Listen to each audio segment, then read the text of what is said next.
Lou.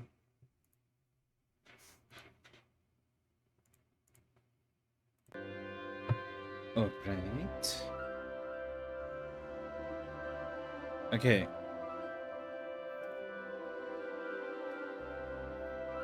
It's kind of perfect timing since I'm currently reading a murder mystery novel, and now I'm going to play this game.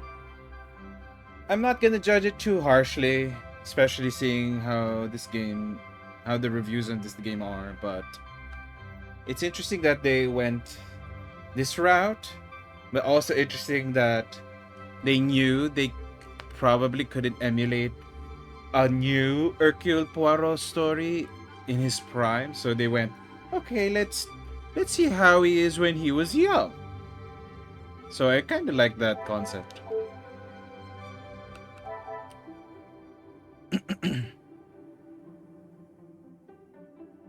This music's cool. Hi. Deduction hints. Let's turn that off. Delete save is an option.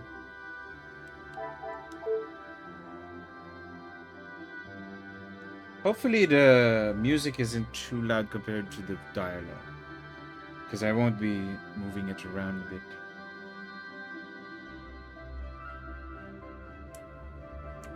I'm turning it up a bit, just a bit. It's too soft. Okay. I wonder if this is just one case or if it's gonna be multiple cases. It says the first cases, so I'm gonna assume multiple. Okay, now the game's loud. The main menu's not too loud. Okay. Equipment drive sees largest enlisting number to police force in years.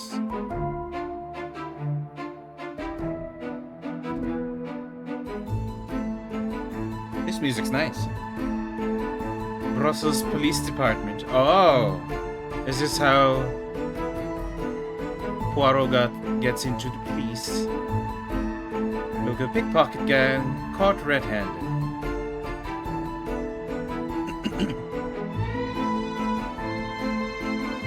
This is a cute intro.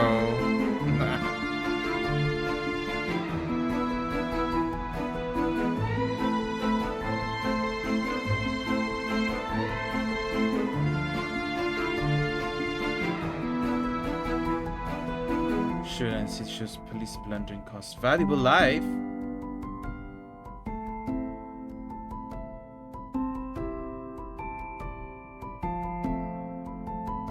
Police apologizes as commanding officer states the young officer involved in fired orders and acted with no thought of the consequences.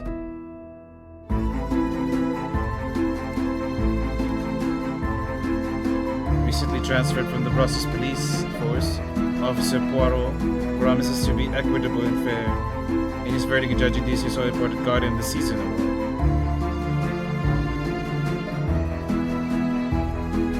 I like they made his mustache tiny, but still there.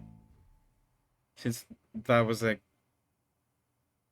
the prominent feature in the books. So they were like, he's young, he probably doesn't have that big of a mustache. This looks great. The graphics are not bad. Well, so far. This is a cutscene anyways.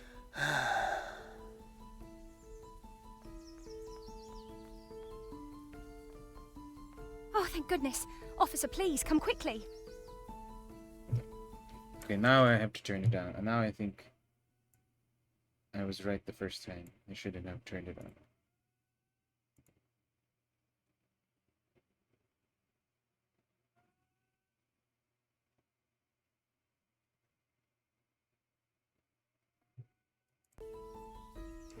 Bonjour, mademoiselle. How can I... They made Poirot hot. He's a yassified young version. It has become a madhouse. Madame has been shouting and cursing all morning. I've never seen her so angry. But what great luck to happen upon you. I like the character portraits. Please, try to remain calm. First, may I ask your name? We don't have time for that. Please, hurry. I wonder if they're gonna make Poirot naive or his usual self, just younger. Prologue. The bracelet.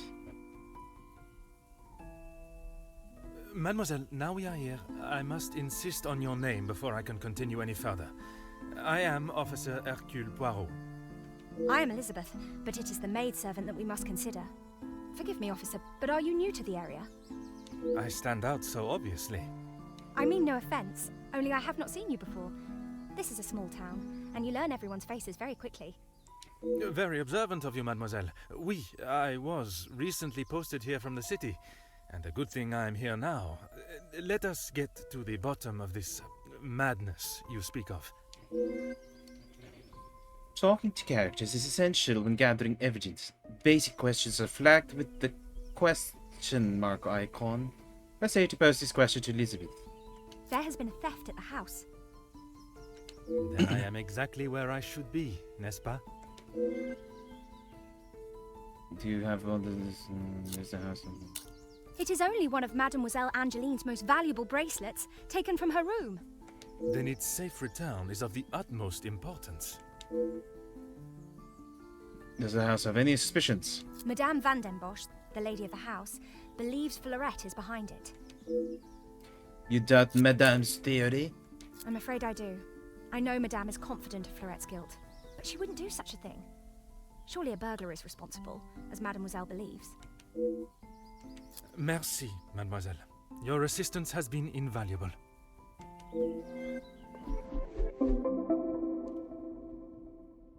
I don't know how I feel about how modern looking this UI is. Kinda doesn't fit. Mademoiselle Elizabeth believes in the burglaries behind the bracelet's disappearance. If that is the case, there will no doubt be a sign of intrusion in the grounds. Whenever Poirot uncovers an interesting area investigation, an objective is launched. Here you can see all of the evidence relating to your very first objective. Using left stick, to move your cursor, try highlighting each piece of evidence to see Poirot's interpretation of them. Stolen bracelet. If it is such a beloved piece, it must be worth a great deal. Unknown culprit. There seems to be conflicting ideas of who is behind the missing bracelet. Elizabeth reported theft. It is not often you see such crimes committed here. This should be my chance to solve a real case. It's important to pay attention to all the information given for each piece of evidence. This will become more vital as you start making deductions. For now, press B to return to the scene. Elizabeth. She appears all afluster and yet still acts in a cordial and respectful manner. It is time to find more evidence. Elizabeth mentioned an intruder, so let's start with the gravel path. Use left joystick to explore. Try finding clues that may have been left on the path itself. You can use LT and RT to zoom the camera in and out as you explore. Oh, I didn't even touch that much, and it like. Interesting that they're going with an isometric look, but I kind of agree that. Now, but I wonder how. I don't know. We'll see. I don't know what I'm talking about.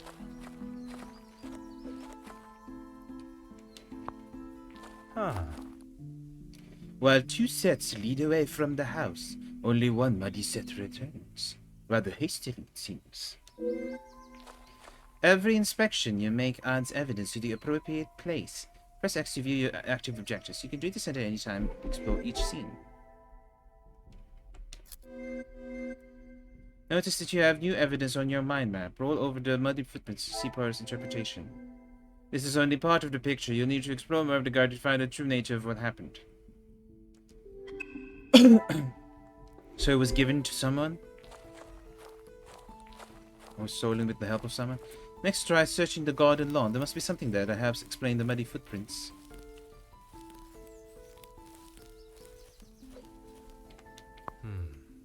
A touching extract taken from Shakespeare's Romeo and Juliet.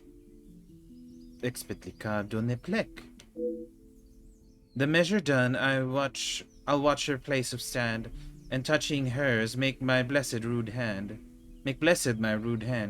Did my heart love till now, forswear its sight?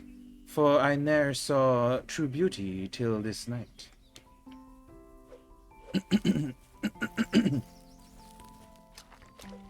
Oh, This morning's shower must have been heavier than I thought. An intruder stepping here would surely leave evidence elsewhere. You have now enough evidence to make your first deduction. Wow! A puddle made muddy footprints. Wonderful.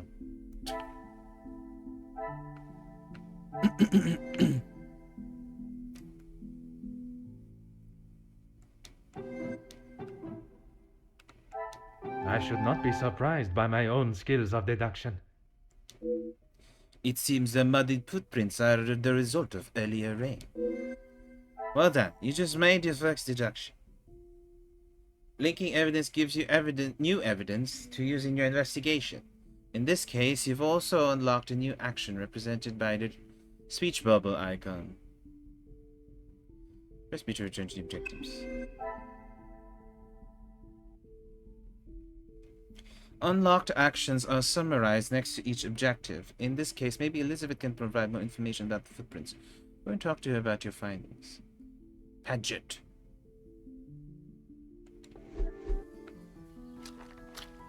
I wonder if we can run.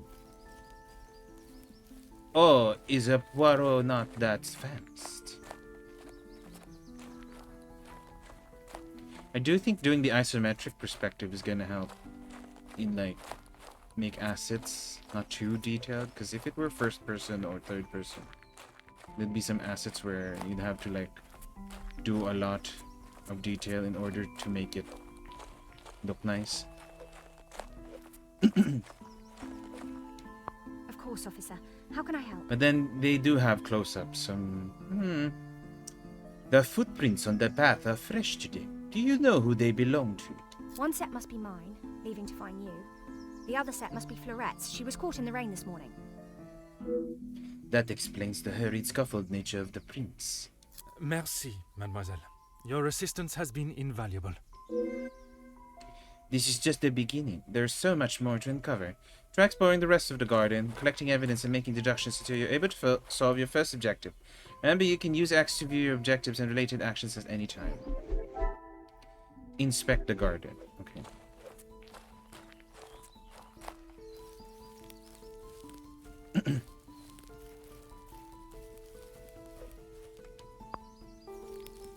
There are no signs of trampling, but it is a shame to see a lawn so unkempt. Oh. I hope he doesn't get stuck from the collision. That was weird.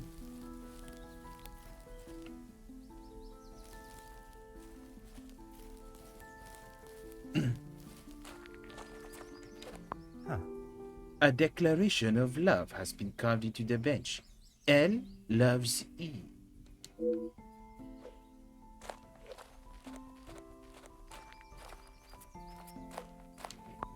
Oh, It appears to be rusted shut, and if these cobwebs are anything to go by, hasn't been unlocked in some time. Perhaps they entered another way. Judging by the condition of this ladder, I wouldn't trust it with my weight. Perhaps a braver man than I perched this elsewhere against the roof.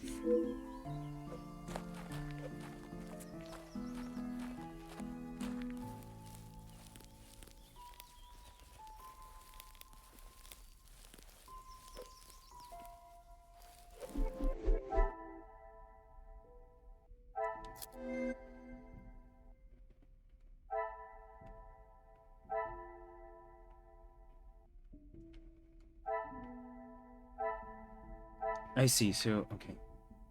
You can talk to Elizabeth more.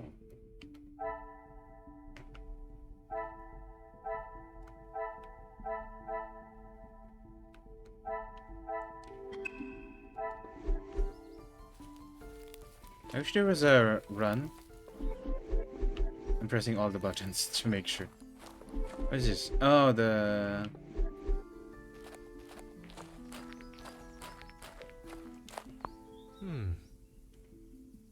It's an impossible climb to reach it unassisted. The ledge beneath it appears rather precarious. Also, someone moved the ladder.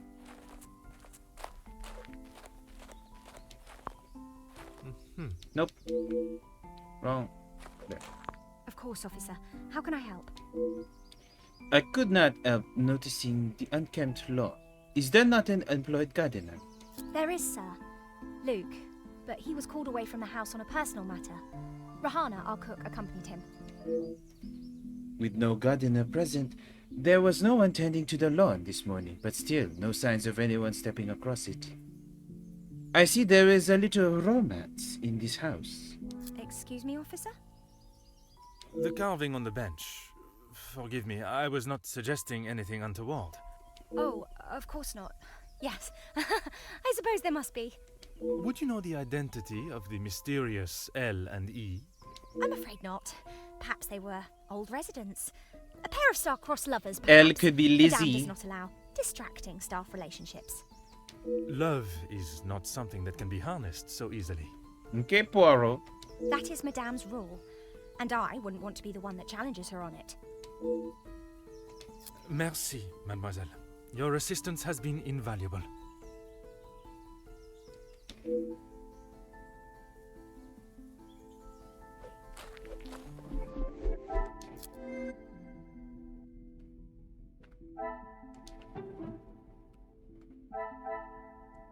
Some would say a lucky guess. I would say a moment of genius.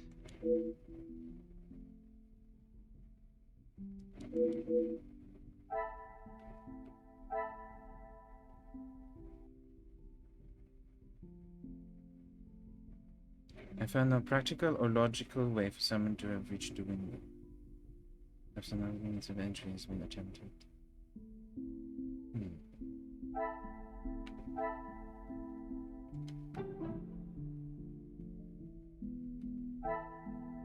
I cannot see the logic in it.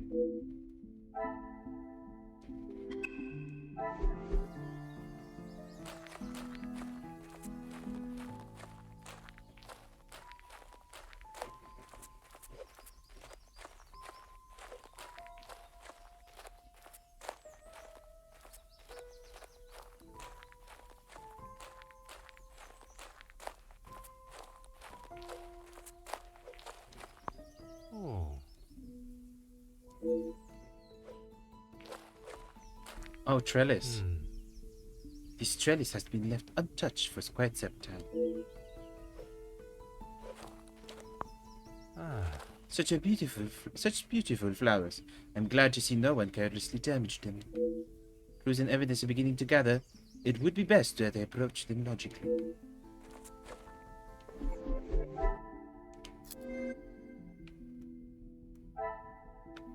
No scale access.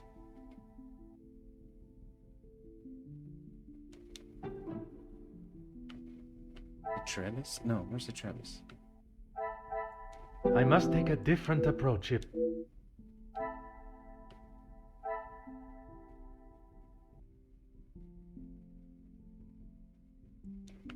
Front door. Order and method.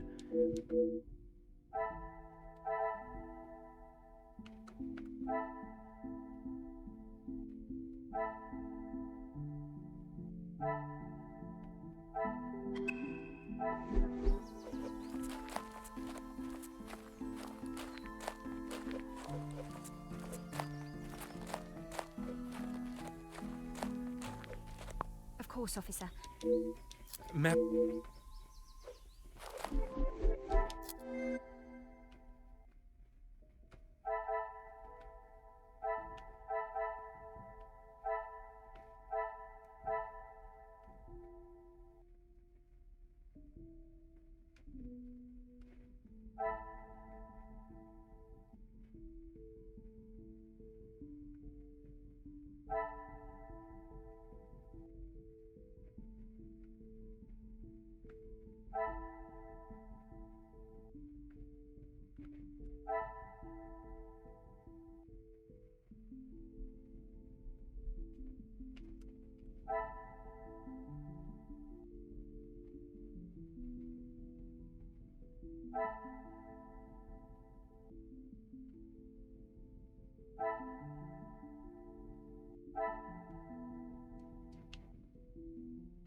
Oh, this means there's two things we can link? Things are beginning to become clearer. I see. No unlawful access to the garden. Did someone cover their tracks? And then does that mean if we connect these two? I must act on thought.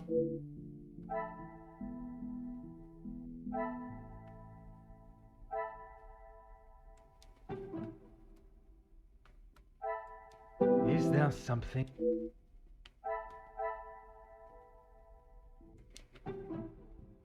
Someone needs to cover it.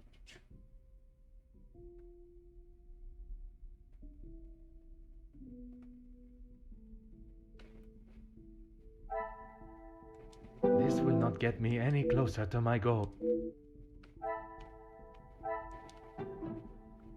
Come, my little Grace. Maybe I'm looking at something else.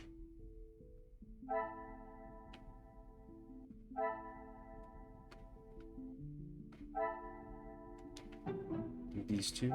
Another success. Ah, I never doubted myself. interesting. You have to force some ideas. What a revelation! I cannot find any sign of an unlawful entry to the house. Will I find signs of intrusion elsewhere in the grounds?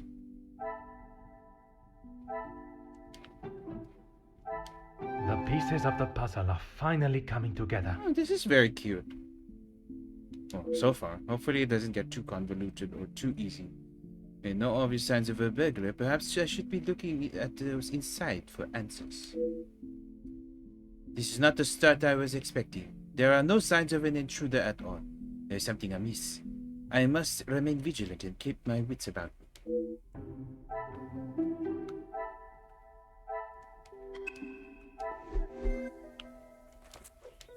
I have conducted my initial inspection of the house and grounds. It is now necessary for me to speak with those in the house. Of course. Thank you, officer.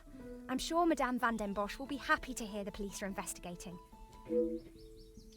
I suspect there will be someone inside who will not be pleased to hear it. We'll go inside.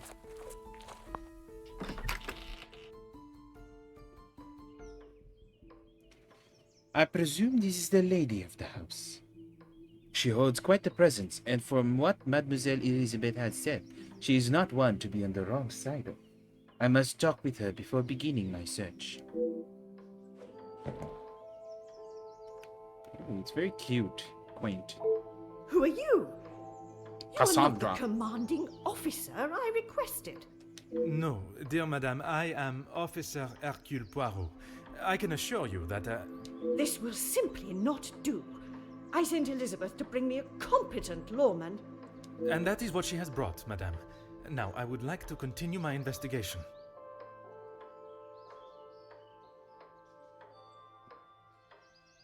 You understand correctly. It is my daughter's bracelet. It is a rather expensive piece.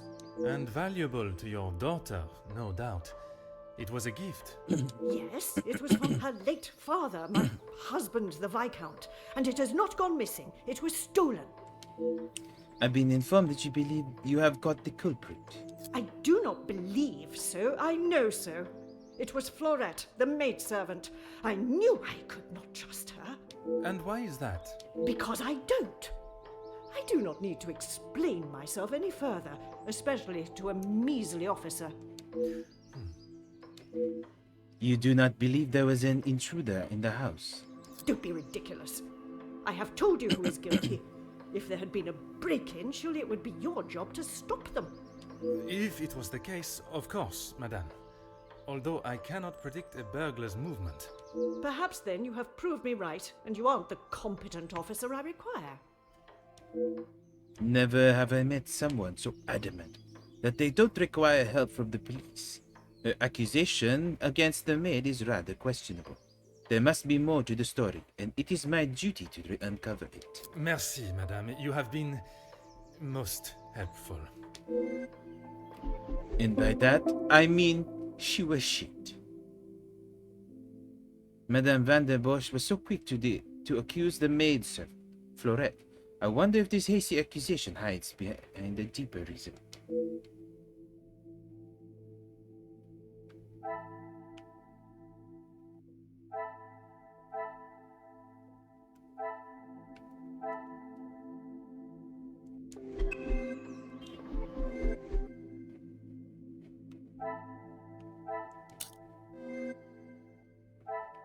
Ah, interesting.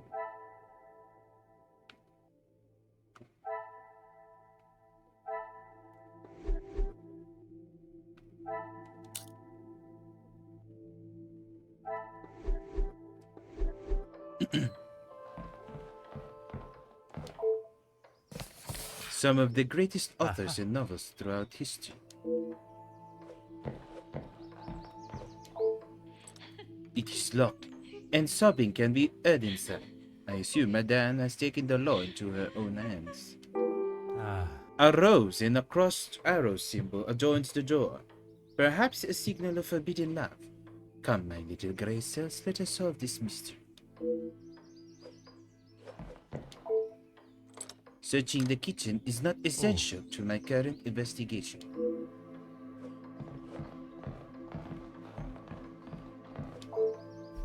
There is nothing in particular about this coat, but what is this in the pocket? Hidden inside the coat pocket, although fairly plain, it is still an attractive item of jewelry. I wonder if it holds special significance. A gold band.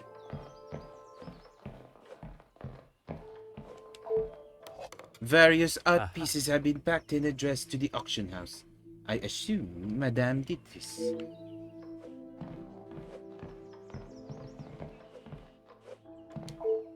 A rather impressive portrait, I must say.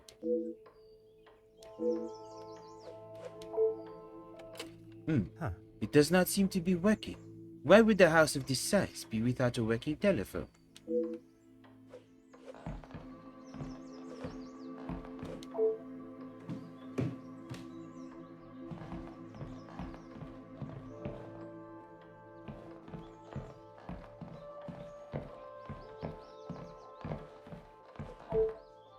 There has obviously been something previously hanging in this position.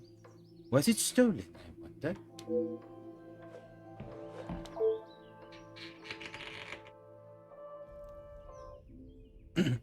This must be the scene of the crime. I was expecting to find clues. Not who I must assume is the daughter. I can only hope she has not tampered with the scene. What do you think you're doing in here? Who let you in? Mademoiselle Angeline, I presume. Allow me to introduce myself. I am Officer Hercule Poirot. An officer of the law? But what are you doing here? Don't you need to be chasing down the burglar? Your bracelet has gone missing. It is only correct. I speak with all members of the house and investigate the scene of the crime. Ah, if we must. Merci. I will attempt to take up as little of your time as possible. Why don't you begin by telling me about what has happened? Some rat stole my bracelet this morning. Even though it's clear someone has broken in, Maman refused to listen and blamed Florette. You sound very convinced it was taken by someone from outside of the house. My window was open when I returned. How else can you explain that? The bracelet in question. It must have been of particular value to justify such a daring burglary. It is of great value. Money was no object to father. It was a gift from your father. I can only assume it holds great value to you also. Of course it does. What a silly thing to say. It's a good thing Maman had it insured with the others. I am trying to understand how someone could have entered and exited your room unnoticed. It must have been while I was down at breakfast with Elizabeth. She was with me all morning. Mademoiselle Elizabeth was with you until you discovered the bracelet was missing? She was. She woke me up later than usual. I washed and dressed, and we went down to the lounge for breakfast. You have been of great help to my investigation, mademoiselle. I will do everything I can to find the culprit and return your bracelet.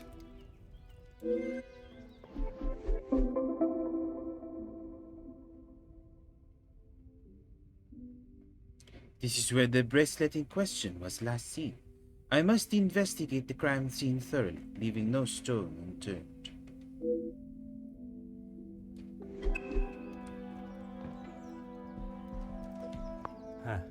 It's covered in black powder. It would not be too much of an assumption to think that this has come from dealing with the fireplace.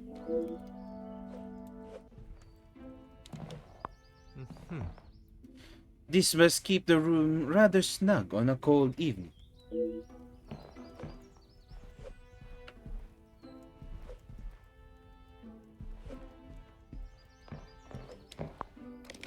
This must be where the piece in question was disappeared from. So many beautiful pieces remain. It has been left out, oddly not replaced in its stand. The ending has a hook spike. What further use could it have? The gentleman is the same as the one from the hallway. Judging by the cracked glass, it must have been recently dropped. The ghost did it. Rather irresponsible and dangerous to leave it in this state, whether one is in a rush or not.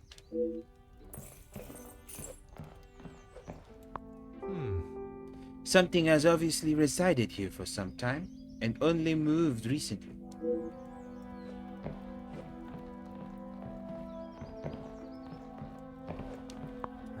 The frame is noticeably cracked. Furthermore, the internal latch shows it has been opened from the inside, and rather forcefully, I must add. I believe I have found everything here that can help me uncover the truth. Perhaps I must consider what exactly these clues mean.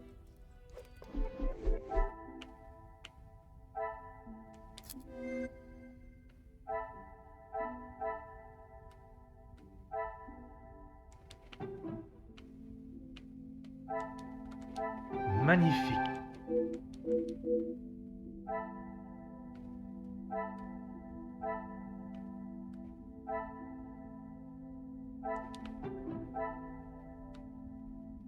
We can't use this. There's dust recess. Where'd it go? This will not get me any closer. Maybe not yet.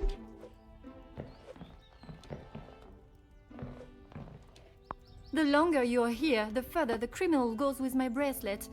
But by all means, fire away. Besides the bracelet, have you noticed anything else missing? Is one bracelet not enough? Please, mademoiselle, I only ask that you are sure. It is my duty to return your bracelet. I have checked everywhere. You can ask Elizabeth if you don't believe me. It is only my bracelet that is missing. As I have stated, it is my duty to speak with every member of the house, and I would not want to have discovered a further missing piece later.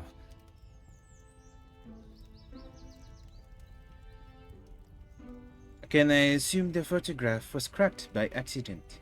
How should I know? I returned to the room and father was face down on the floor. It must have been the burglar. So it is your father that is the subject. Isn't he handsome? I remember watching him sit for it. He kept looking across and smiling at me. The artist was getting awfully angry at him. You have been of great help to my investigation, mademoiselle. I will do everything I can to find the culprit and return your bracelet.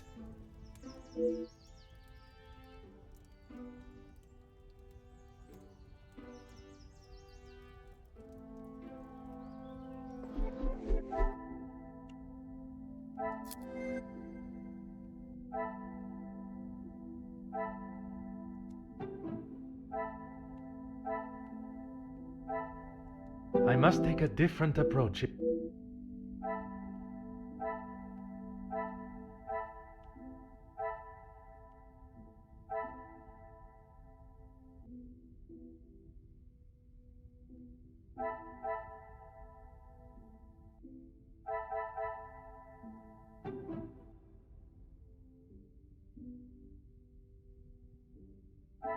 I cannot see the logic in this.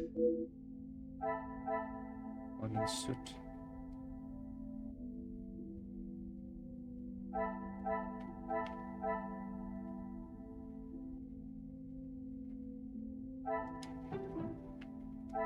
Some would say a lucky guess. I would say a moment of genius. It was forced open, and looking at the poker, I cannot see a delicate way to... It could have been done. Who would do such a thing, and why?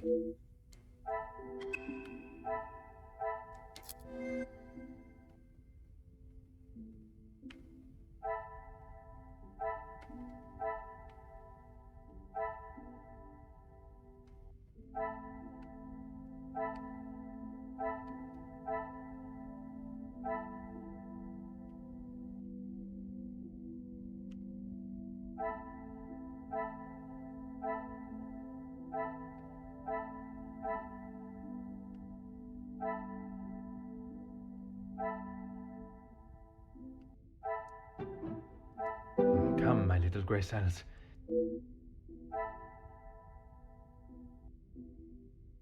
Oh, L could be someone else. Luke. And then E is Elizabeth. Another success. Madame is selling a great deal of her collection. Perhaps there's more to this than just redecorating.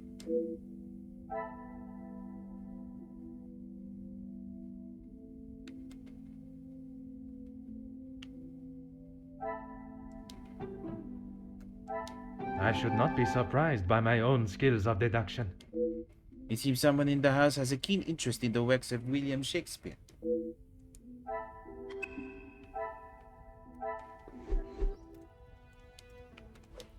The longer you're here... You...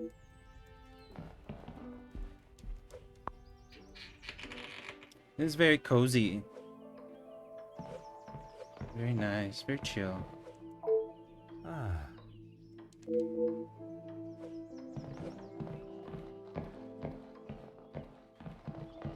I don't know why, but I kind of like that they made Poirot young and hot. That was a great decision by whoever thought of that. Really, officer, you are wasting both your time and mine.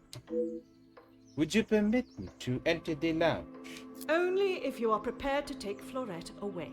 It is an offense to incarcerate someone without suitable proof of misdeeds. I must question Mademoiselle Florette to gather her version of events. If you will not do your duty and lock her up, then I must. She shall remain there, and I, the key holder, until she is led from the room in handcuffs. I couldn't help but admire the handsome monsieur on the portrait on the wall. And what is your point? May I ask of the subject? You may not. Honestly, your prying is getting on my last nerve. Merci, madame. You have been most helpful.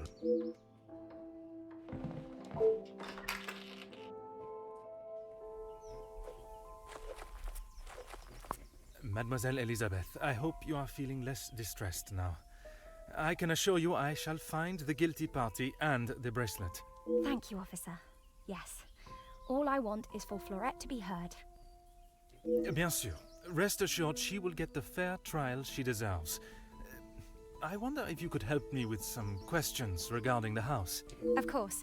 Whatever I can do to help. There is sobbing coming from behind the locked lounge door. When I left, Madame was with Florette in there. Surely she would not have locked her in. It must have been an accident. Madame Van den Bosch should not be deciding her fate.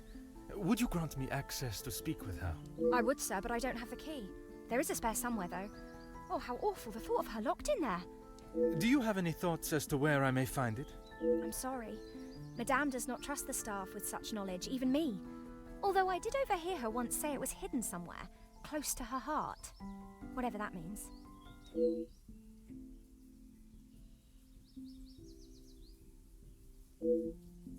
Did you notice anything else missing when you returned? Now I think of it, I don't recall seeing her memento tin. Memento tin?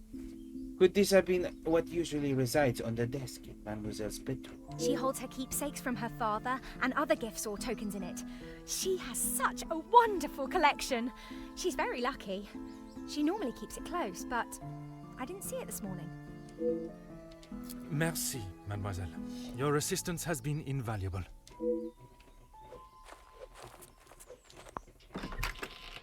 Close to her heart, so it must be the husband's portrait. Huh.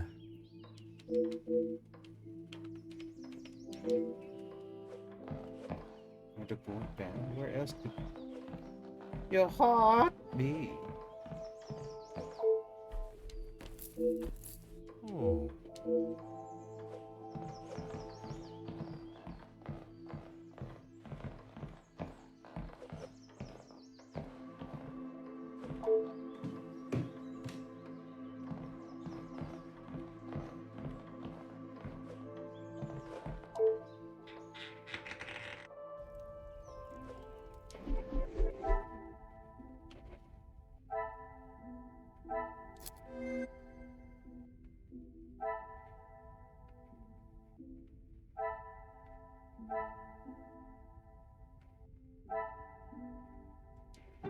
Oh, maybe I have to do it first. Is there something? Oh wait, I need to put unknown subject with. Oh.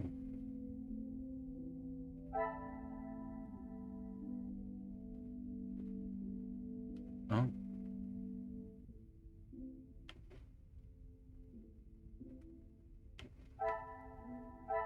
Order and method.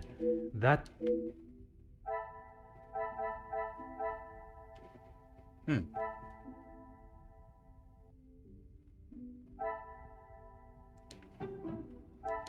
I must act on thought and.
I must act on thought and fact.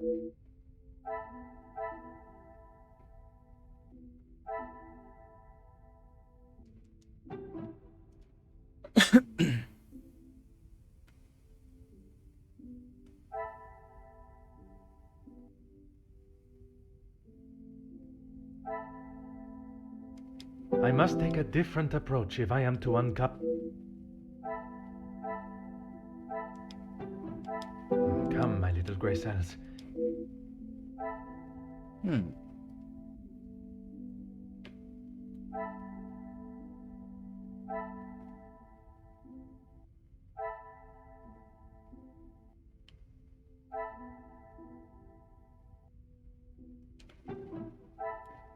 Order and method. That. There's a link.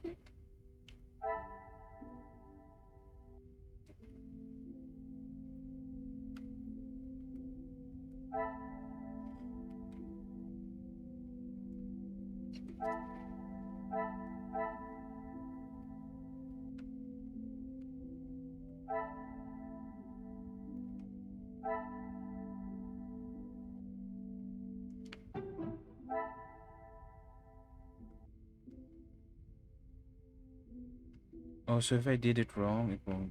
It will remove it.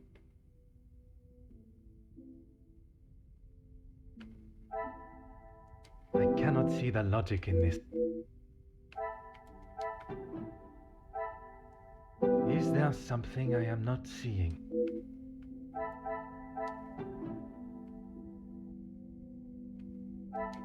Magnifique. Oh. The case is great enough to hide almost anywhere, even inside a book. Even inside a Shakespeare. I wouldn't have gotten that. But okay.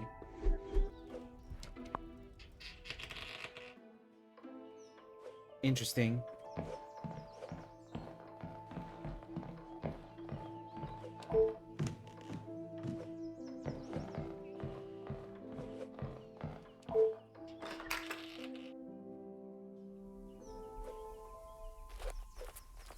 Certainly, officer. The house contains a great deal of literature. Are you all keen readers? Madame is the one with the refined taste. Angeline and I are much more partial to a simple love story.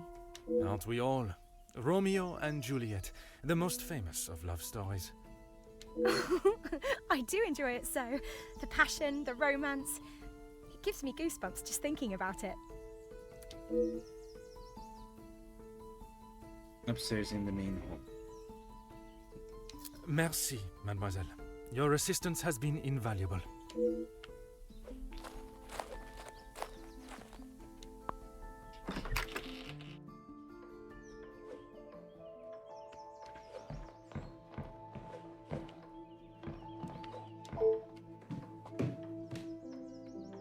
This one? Oh, this one. One of the greatest love stories ever written. I am glad to see Shakespeare's words are being enjoyed. And here is the key.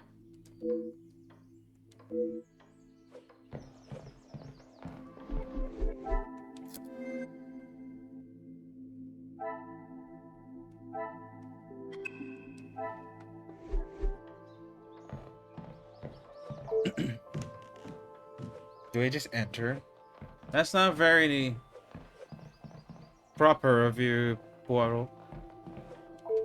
Finally, it is unlocked. What exactly do you think you are doing? If I am to serve justice, I must be able to reach and talk with young Fleurette. The girl is guilty and shall pay the price for her crime. I shall see to that. Everyone deserves to tell their side of the story, whether a feeble account or not.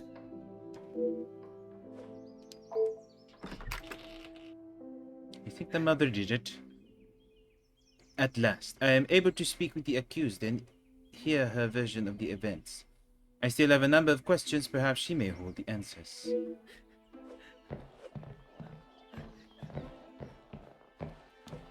Mademoiselle Fleurette, I presume. Please, officer. I did nothing wrong. You can't take me away. Please relax, my dear. If you have done nothing wrong, you have nothing to worry about. But it is my duty to investigate all avenues. Ah bon? Relax. So you don't think I took the bracelet? As of this moment, I cannot say. But answering my questions honestly will certainly help your case either way. You are the accused. Why don't you begin by giving me your account of this morning?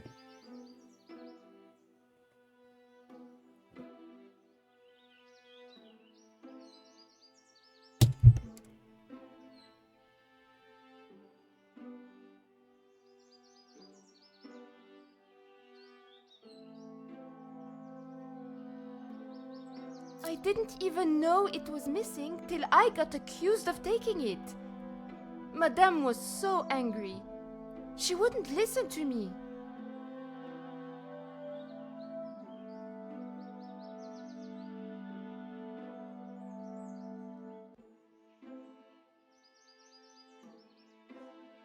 There must be some reasoning behind her accusation. How could I have taken it? I've been in town most of the morning. I was even late coming back. Then I was preparing breakfast. So much to do. What exactly were your tasks this morning? Rihanna the cook is away, so I had to fetch breakfast for the house and prepare it all myself. How does she expect me to do that all on my own? From what I understand of Madame van den Bosch, she would not have been best pleased you returned late for breakfast. Not best pleased? I thought she was going to batter me to death with a baguette. I hid in the kitchen and then tried to stay out of sight in the lounge until breakfast was over. Didn't want to put my head near her jaws while she was still hungry. Perhaps a brave move under the circumstances. And you did not go upstairs at all. Madame was singeing a hole in the back of my apron with her glare. I daren't have moved. I was too scared to blink the wrong way. Never mind stamping upstairs.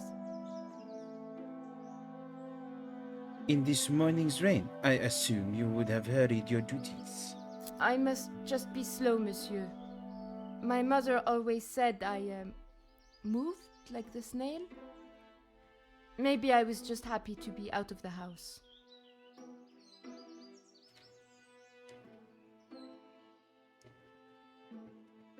Perhaps you were overcome by the volume of the tasks at hand. I had a lot to do. I lost track of time. I wanted to prove to Madame I'm not the useless waif she thinks I am. Merci. I shall take everything you have told me into consideration.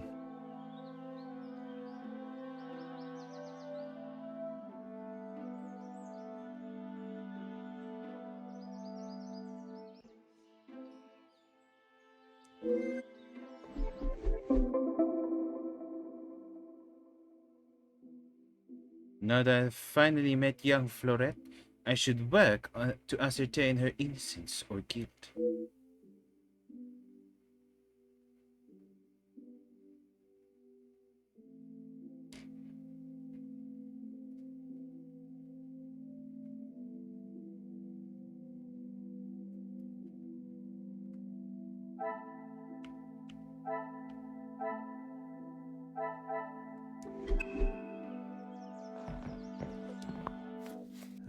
Asleep for collecting a garment from Cousins and Co. tailors in town, dated to date. Customer E. Paget, please bring this receipt when you come to collect your garments.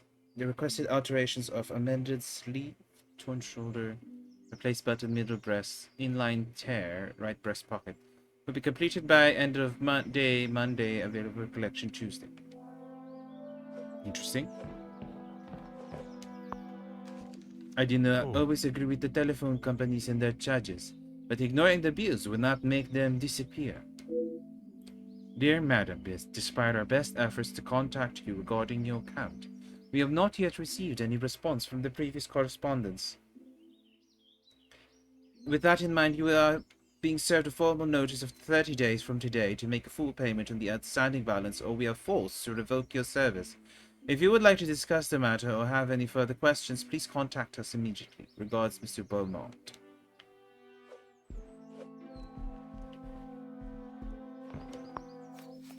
To receive such a note of devotion and love must be a delight. Signed from Luke. To whom is his love, I wonder? My love, it is an obligation that has taken me away from you, but it is my heart that will keep us together. My aunt is in much better health. Rest and company has done her wonders. I hope to return to you and my duties in the house in a matter of days. Until then, keep well and know that you are in my thoughts, now and forever.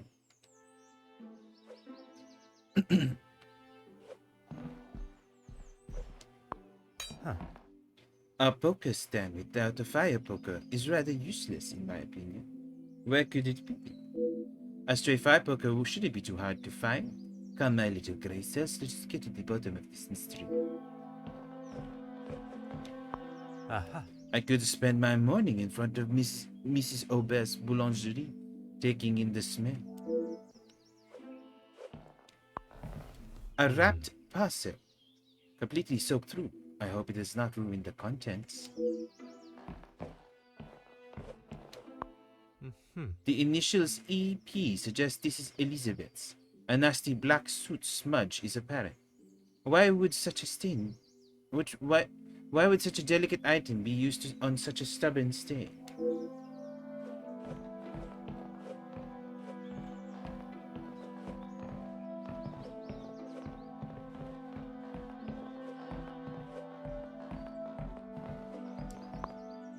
I wonder who the wine connoisseur of the house is.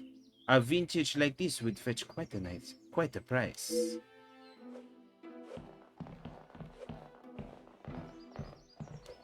Anything. Merci.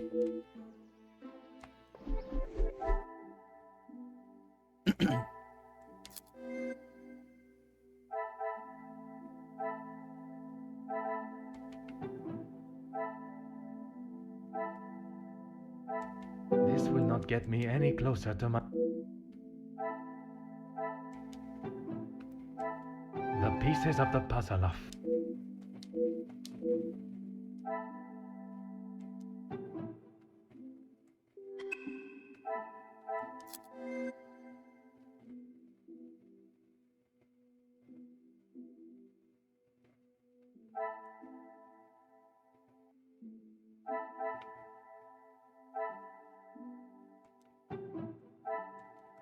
Order and method.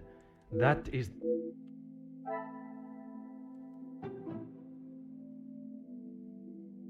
Oh, that's why the telephone's not What a working. revelation!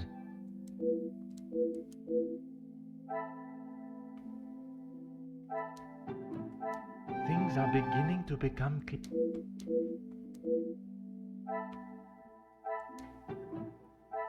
The pieces of the puzzle are finally...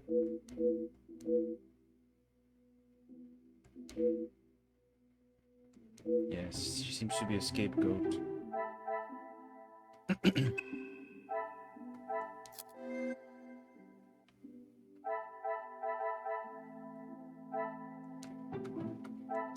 I should not be surprised by my own skills of deduction.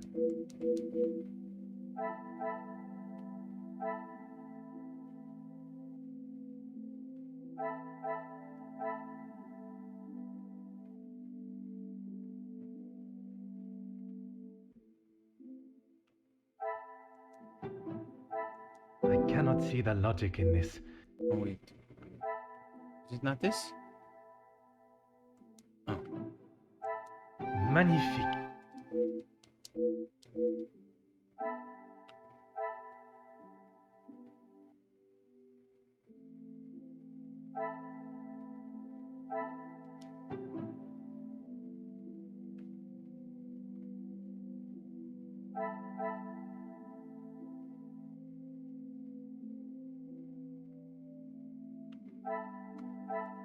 Is there something I am not...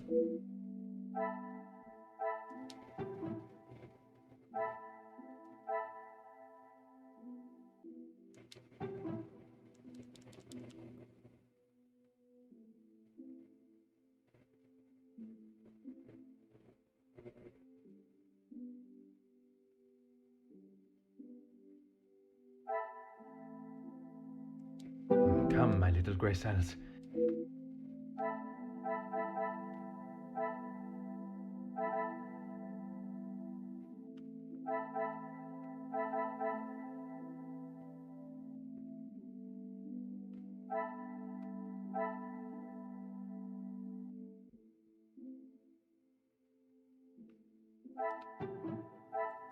I must act on thought. How do I tell it's Elizabeth? It says Elizabeth.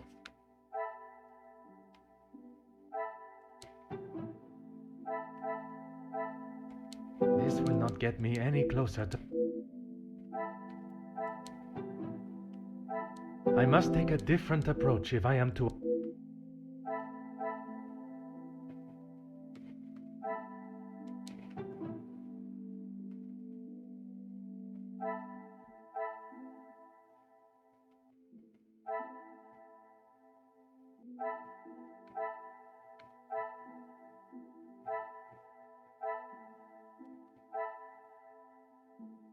Oh. Some would say a lucky guess. I would say a It moment wasn't Elizabeth of who genius. got it, but Florette did. Okay, I get it. That's why she was late.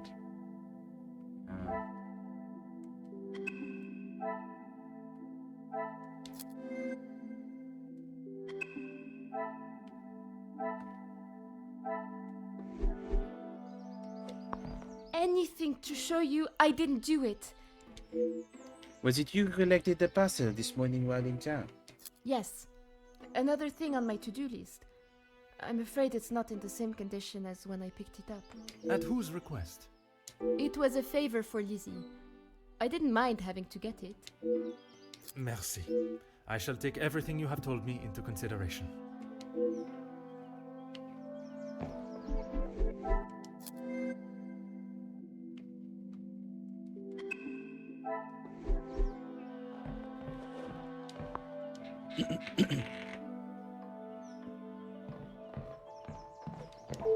Really, officer, you are wasting both your time and mine. If you have something to ask, officer, I suggest you stop wasting my time further and just get on with it. I've already seen. Oh shit. Hot-tempered Madame Bosch. I should approach with some sensitivity.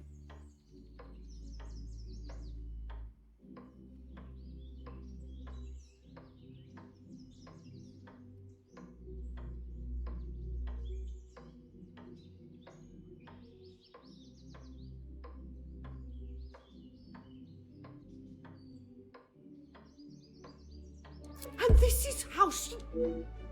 Now replace me. I will not be happy until I see her sufficiently punished.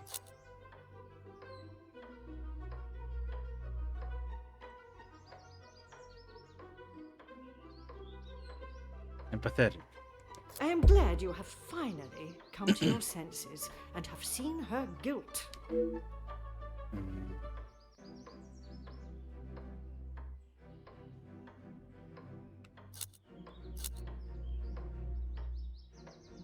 This one, sympathetic. It is challenging at times, I will admit. But I can assure you the Van den Bosch name is as strong and prevalent as it has always been. I have tried my best to Yay! provide for Angeline, although sometimes next time I should she save may not first, see just in it case. that way. She is not to know about what we have discussed. It is my burden to carry. You are accepting the hand you have been dealt and raising a fine young mademoiselle. That is all that can be asked of you. And you have done nothing but bother my staff and my family. I cannot stand here any longer and listen to this second-rate officer speaking such drivel. Where's she going?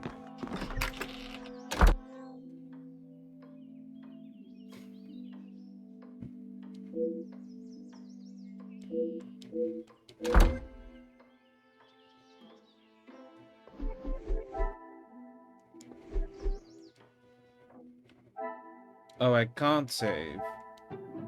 So I have to be very careful when I do that.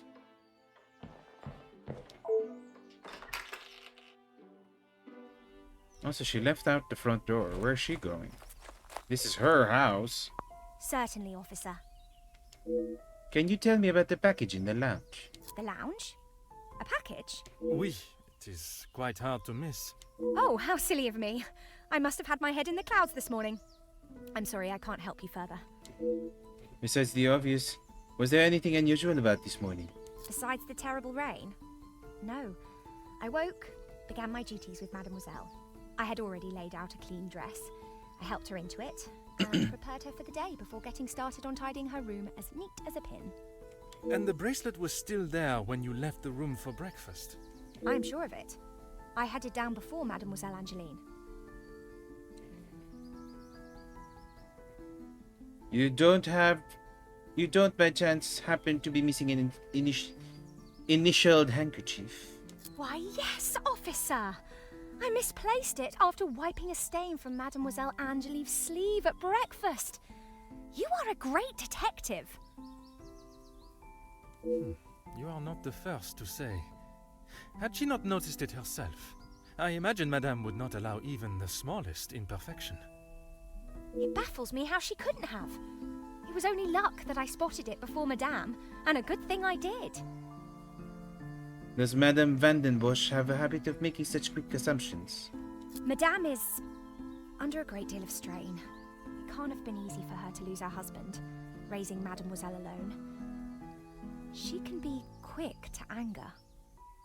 And this morning, It sounds as though it was such an occasion. It's not the first time I have had to stand and watch such treatment. I hate to see it. As I said, Madame hasn't had the easiest time. You said it was not the first time Madame Vandenbosch has lost her temper with Florette. Madame's scolding of Florette this morning was the worst I have seen her temper. I wish you could see that Florette is just trying to do her best. Could there have been another reason for such a reaction? Madame was not happy Florette was late. All through breakfast, Madame was watching her with a piercing eye. But she's still learning the way. Merci, mademoiselle. Your assistance has been invaluable.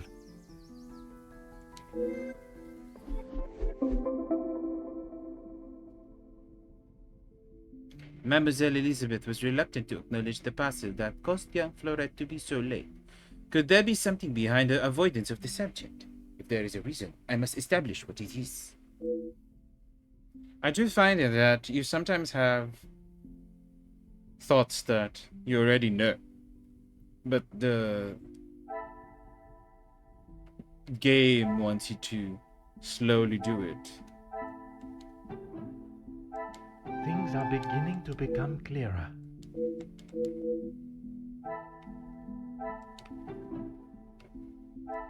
Another success. So they're engaged. What a revelation!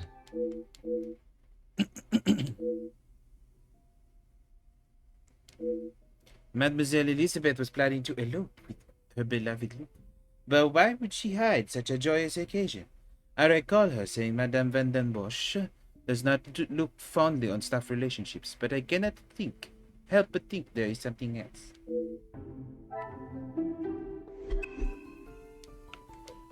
Certainly, officer.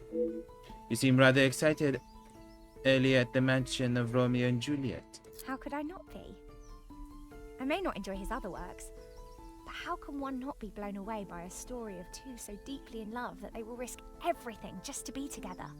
Especially being able to draw similarities between Verona's star-crossed lovers to yourself and your dearest. But I hadn't told. Mademoiselle, I am an officer of the law. It is my duty to uncover the truth. Please, you cannot say anything to Madame. She is against staff relationships of any kind. In her eyes, a relationship between staff is nothing more than a distraction. But he means so much more to you. Oh, officer, I have found my soulmate. At first, it was nothing more than pleasantries around the grounds. But that quickly changed. I know it's not proper for a young lady to pursue a gentleman. But once I knew his feelings reciprocated my own, why shouldn't I have that's followed what my you meant. heart? Love transcends professional and societal rules. The mere thought of him was enough to make me blush. But I knew that Madame would never give her blessing. If we wanted to continue, we would have to do so in secret. The summer evenings here are just so beautiful. I often find myself walking around the grounds. Why after is my it daily some of the duties dialogue complete. sounds so soft And and it was some one so such evening loud? that Luke was waiting for me at the gazebo. He looked ever so handsome. And the poem he had prepared. He had barely started reading and I was already a blubbering mess. Standing there beneath the warm glow of the falling sun, he asked for my hand, and I gave him my heart with no hesitation. Oh, I'm sorry, officer. I've been chattering on for so long. You have much more pressing matters than to listen to me rambling aimlessly. One should never apologize for such a charming and bewitching story of love. But you are correct. While the culprit still eludes us, my work is not yet complete.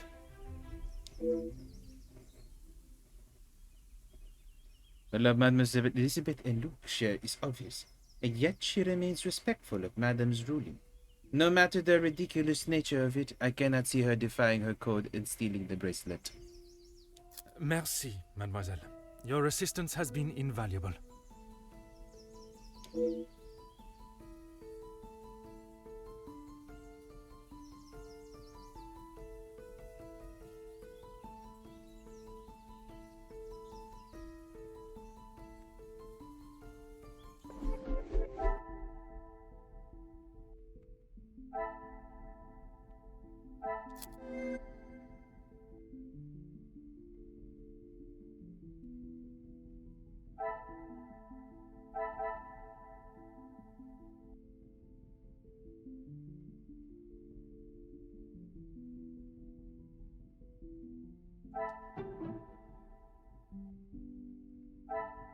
Order and method.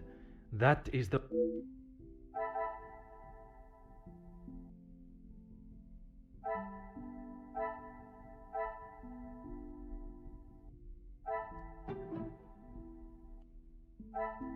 Come, my little grey cells.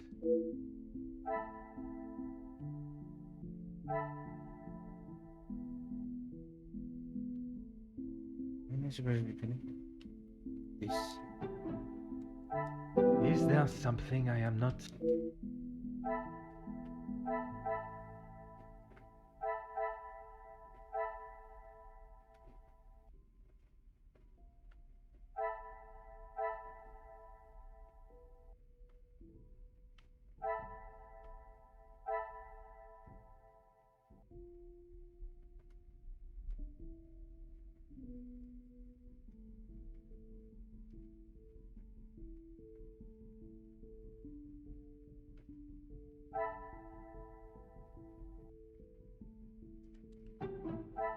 This will not get me any closer to my goal.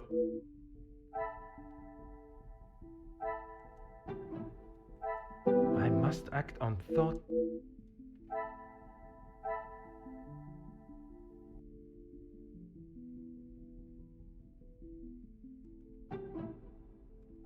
I must take a different approach if I... Interesting.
Hello.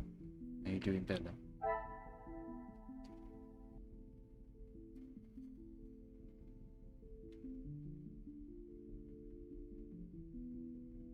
It's very chill, very cozy.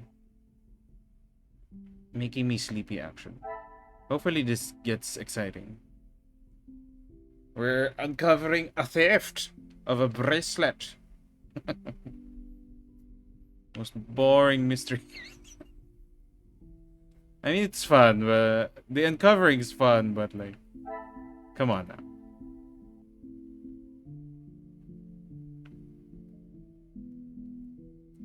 Okay. So the interesting thing about this game is that you connect things using this mind map. But it's not super, like, obvious what you need to, like, connect sometimes. So you're like, I know what I want to say, but is that what the game wants to say?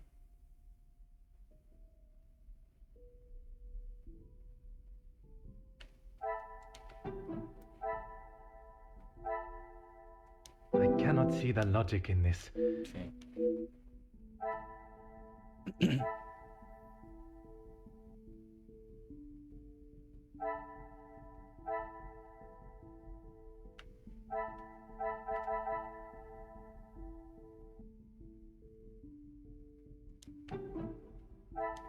Come, my little grey cells. Oh, maybe. I should not be surprised by my own okay. skills of deduction. As she was constantly busy and under the watchful eye of Madame, Florette lacked an opportunity to take the bracelet. Why would Madame accuse her? Okay, that makes sense. She had no opportunity, so she's innocent. I must take a different approach. No opportunity. Oh, why would they accuse her? Theft. Another success. I Insurance scam. never doubted myself. Would Madame seize the opportunity and attempt to improve and continue to hide her financial woes? I kind of don't like how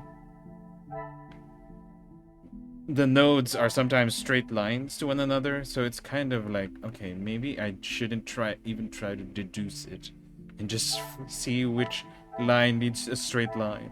Okay, he tried.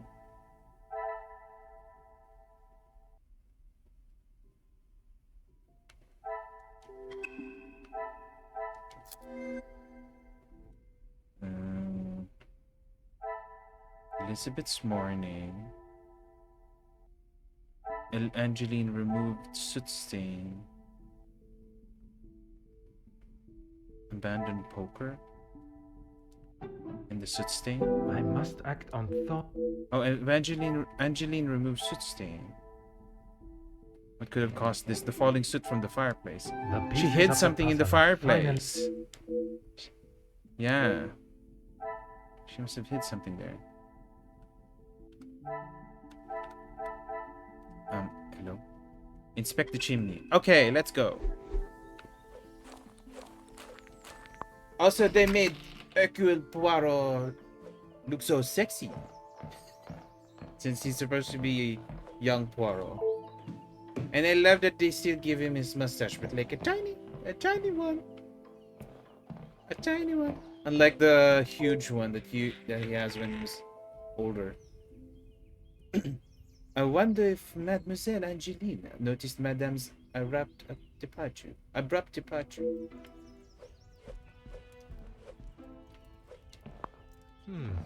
I suppose this is one such occasion where I must literally get my hands dirty. And here is the bracelet. It was carefully concealed inside a rectangular metal tin.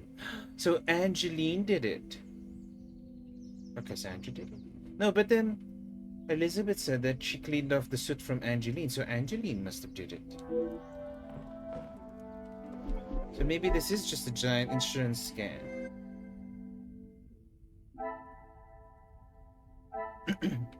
Bracelet. Memento T. Angeline stashed her keepsakes in the chimney. Precious keepsakes from the Viscount has been hidden in by Angeline. But what? But why? Because it's her father's? Order and method. Oh, no. Is there something about selling things?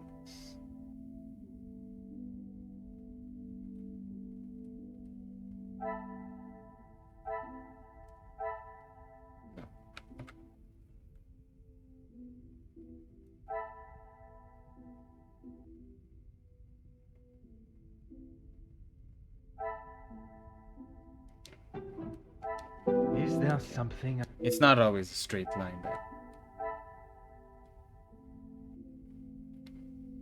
What am I supposed to be? Oh, this one. Valuables are insured. Maybe.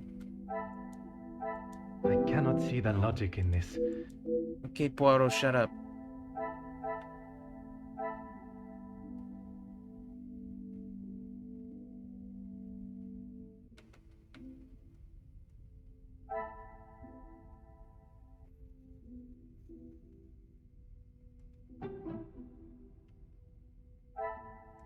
This will not get me any closer to my... Why did she stash it?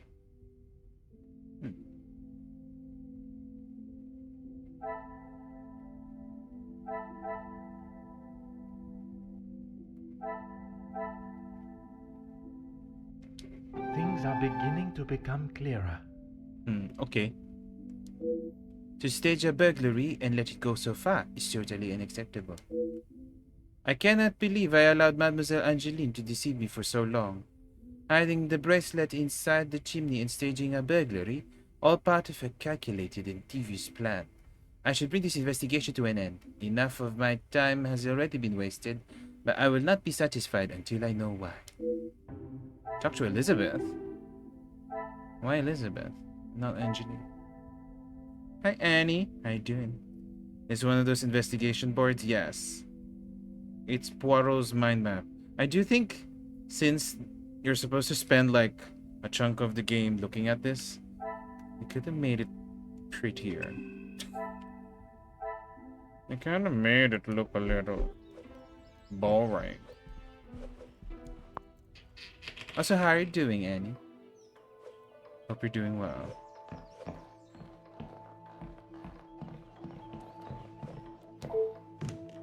But it makes sense that Poirot would be hot and sexy when he was younger.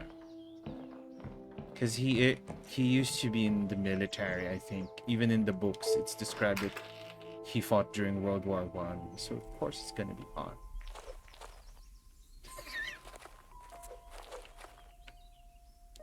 Certainly, officer. I'm good as well. Just chilling. I had a chill time today. I mostly read. When I wasn't like doing other things, I mostly continued reading the book I was reading. The Seven Deaths of Evelyn Hardcastle, which is pretty good so far. It's very intriguing and very fast-paced, considering the very high concept of it. Am I saying he's not when he's older? No. Well, not my taste. Well, maybe Kenneth Branagh's version, yes. Since Kenneth Branagh makes him like a silver fox almost in his version of Poirot. But even how Agatha Christie described him in the books, I think he's supposed to be all uptight, and the way sometimes he's described as like for lack of a better term, very anal with how he looks. It almost, I don't know, yeah. Right. But that's not what he looks like in the books, though. Like Kenneth Branagh's depiction of him is not how he looked like in the books. David Suchet's version of him is the book accurate one. I think if you take Kenneth Branagh's gigantic mustache and put it on David Suchet, because they kind of made David Suchet's mustache small, but the way David Suchet looks like in his version is what he looked like in the books. There's even like a, I think there's like a book where they use like a someone dressed up like Poirot. I think it's one of the earlier books as well. Oh, here, I found it. Poirot Investigates, and the book cover the like first edition book cover looked like this. So that is a more, and that's not even the old Poirot. This is like late 30s Poirot. And I feel like this is, if he looks like this,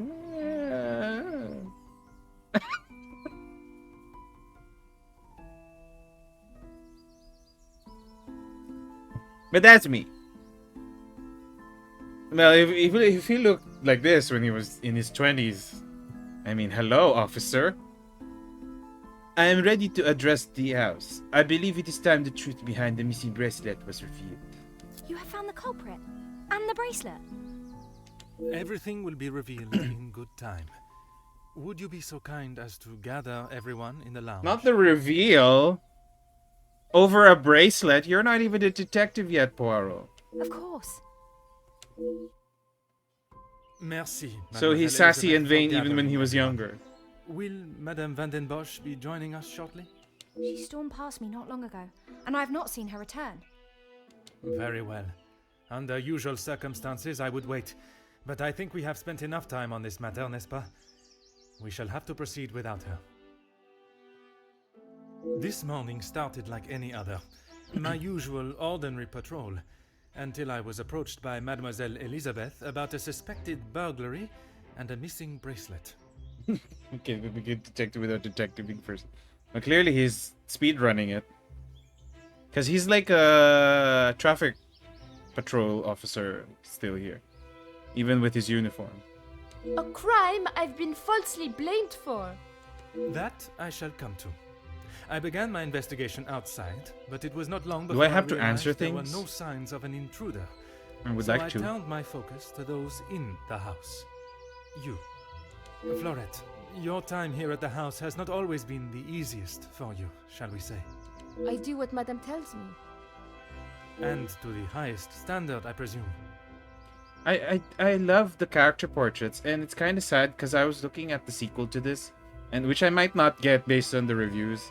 And one of the reviews said what made the first game so charming was the character portraits, and they removed it in the sequel. So I'm like, more of a reason to not play the sequel then. Madame's standards are very high. I do my best. And you would at least expect fair treatment for the work. Right? The character Not portraits to look be so spoken to good. in such a cruel and vicious way. It adds so much. Monsieur? Not the remaster when it just came out within the year. I refer to how poorly Madame Van den Bosch treats you. You are at her beck and call, and When she did does this one nothing come but out? belittle you. This one came out. Not that would it be the first time it's been done. Oh, this was 2021. I don't know, but my brain went, this is like 2023. It's 2021, so it's been out for a while already. And then the sequel came out. It came out before the Murder on the Orient Express one. The one that looks... Okay, the Murder on the Orient Express one that they made like... sort of modern. Well, I want to say sort of modern, but it's set like in 2023, right? Like in the 21st century, right? So they made Poirot look like a silver fox, like the Kenneth Branagh version. Oh, the 2023 one is the sequel. And then after they did that, I guess the sequel didn't sell well. So they made a Murder on the Orient Express, but set in the 21st century. I think one of the things people were saying was that in this one, Poirot has a cell phone, and it's so weird because we're so used to him like set in the 1930s and 40s. So the fact that he would have a phone is such a really, really weird thing.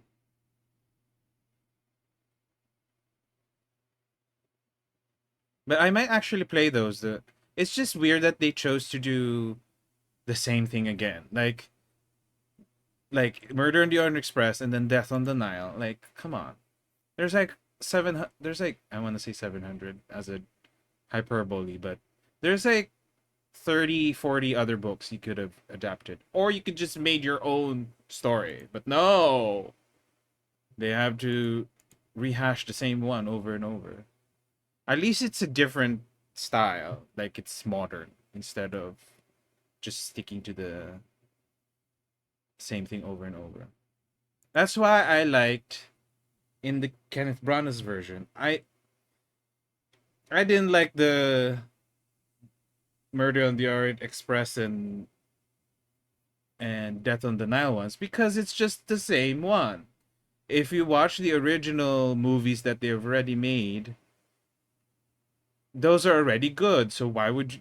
It just feels like more of the same. If I didn't watch the previous movies, maybe I would have liked it. But I also think that people should just watch those first. I mean, there's a reason why I think Ingrid Bergman won an Oscar for a role in the first Murder on the Orient Express. You have to stick with the name brand.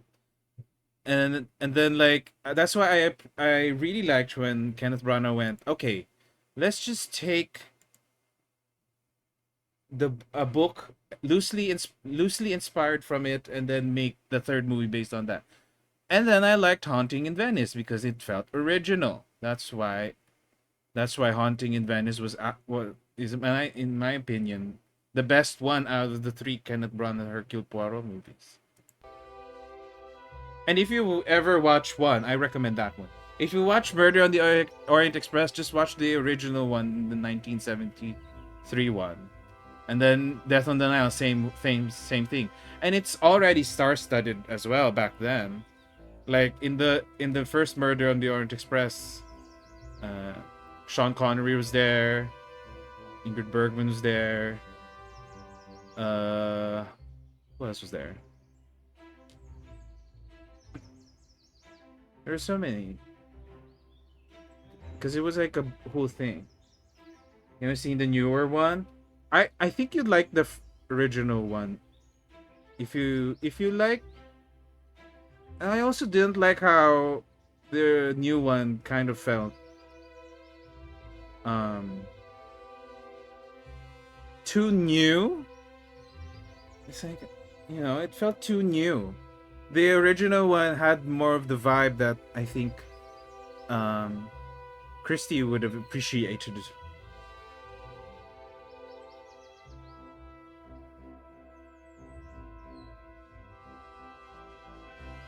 Yeah, it's Sidney Lumet, the director, which is a good one. Lauren Bacall, Ingrid Bergman, Jacqueline Bisset, Sean Connery, Albert Finney is Hercule Poirot, Anthony Perkins is there, Vanessa Redgrave. So, like, I mean, I've just listed so many celebrities. Oh, I remember Anthony Perkins' role now. I was like, what did he do again there? And I remember. And then Ingrid Bergman won a supporting actress Oscar for it. And then after that, Death on the Nile isn't.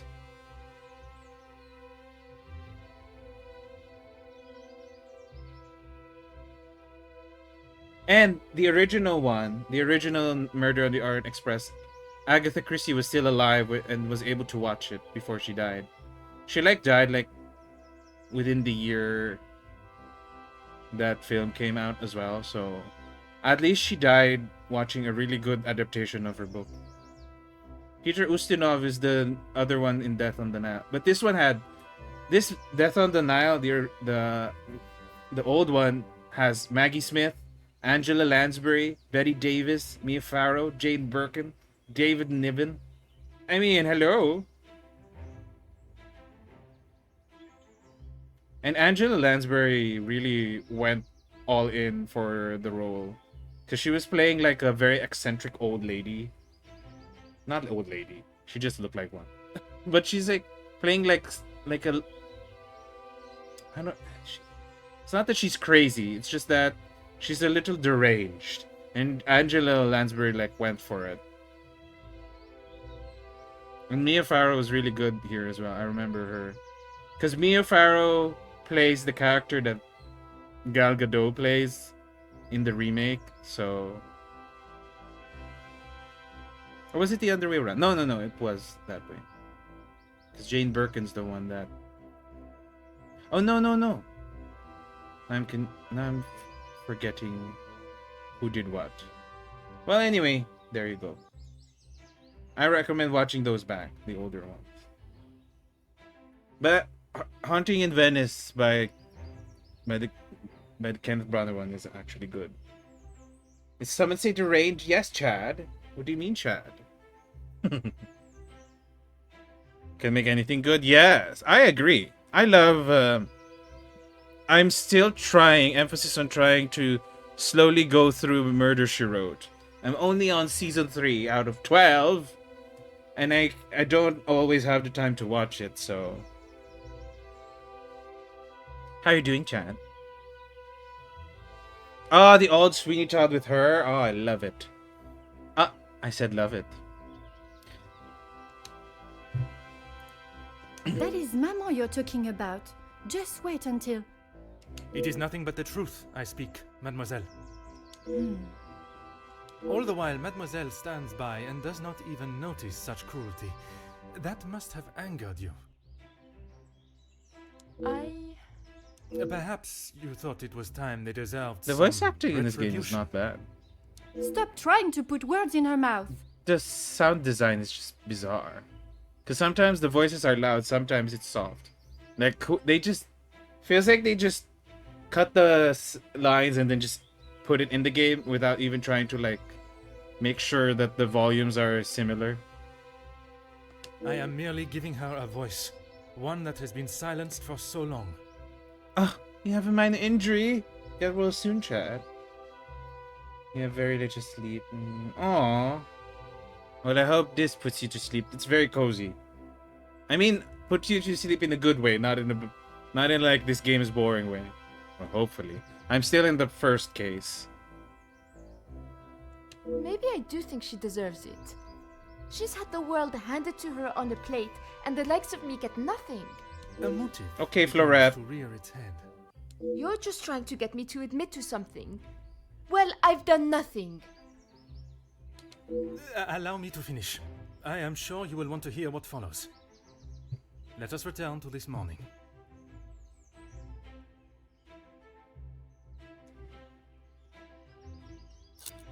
Oh. As well as fetching breakfast for the house, you took another task on, which ended up delaying you further. I was only trying to help Lizzie. You must have known how Madame would have reacted to your late return, especially with her prior treatment of you. Pinched nerve in your scapula. Oh no. Did you get it checked?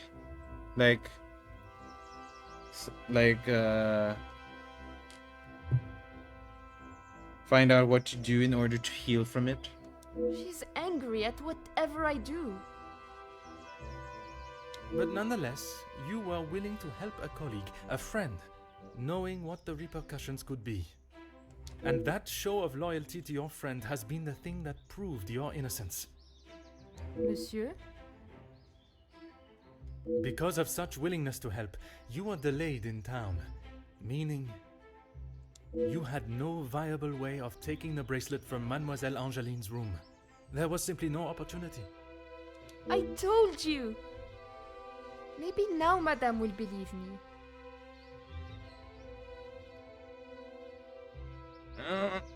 Okay, Chad.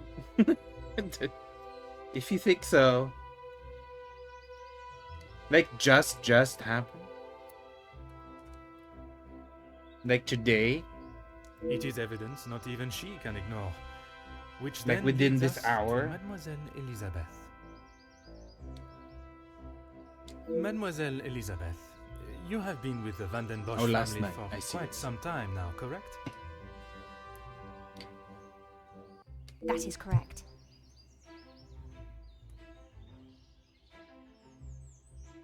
You have grown close with both ladies of the house and your fellow members of the house staff, would you say? Of course. And I certainly hope they feel the same.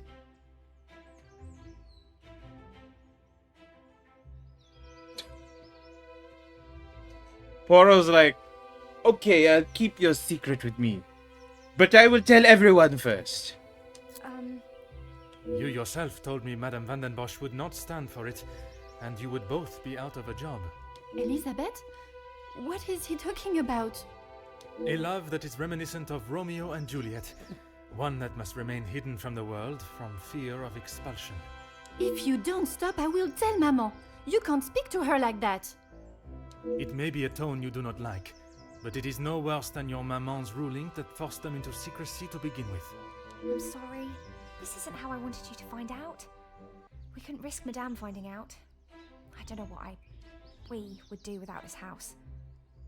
Right? It's so weird. What are you talking about, Elizabeth? Luke and I, we're in love. Luke? The gardener? But why wouldn't you tell me? For fear of Madame and her rule, and if neither of you had employment, there would be no way to pay for a wedding, perhaps. Oh, It was never our plan to go behind yours or Madame's back. You must believe me. oh yeah, because we found the wedding ring. You The two engagement are ring. to wed? Yes. Well, no. Not today, as Officer Poirot suspects. Please, it's not what you think. It is not always what one thinks or how something may appear, rather where the evidence points. And that is to Mademoiselle Angeline. You can't believe I would hide my own bracelet. But I do, madame. This masquerade has gone on long enough. I have nothing to say.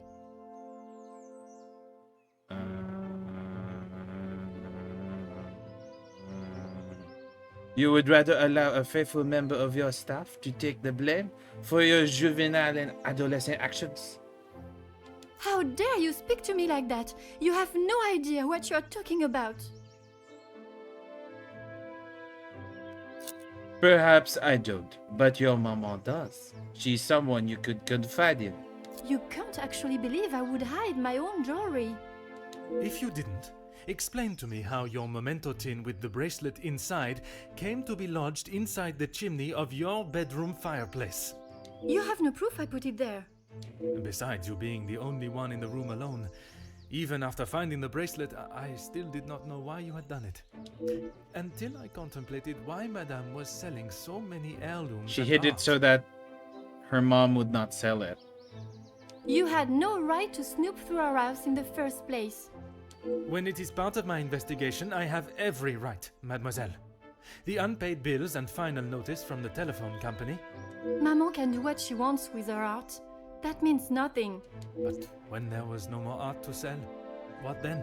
Exactly. You could not risk her taking your father's bracelet and selling it. So, you staged a burglary pretending it had been taken, preventing her from selling it. Then you stood back as the innocent Florette paid the price. She didn't think about me at all. She was going to take my bracelet and sell it off. It would have just ended up on some old wrinkly wrist. So, come on. Angeline, come on. I didn't think Maman would blame her. I didn't think she would do anything. But she did. And somehow that evidently didn't cross your mind. When Madame returns, you shall have it all to explain. Maman can't know what I have done. She will be furious. And you shouldn't have thought of that before doing what you did. But Mademoiselle Florette will be proved innocent. And that is what is important.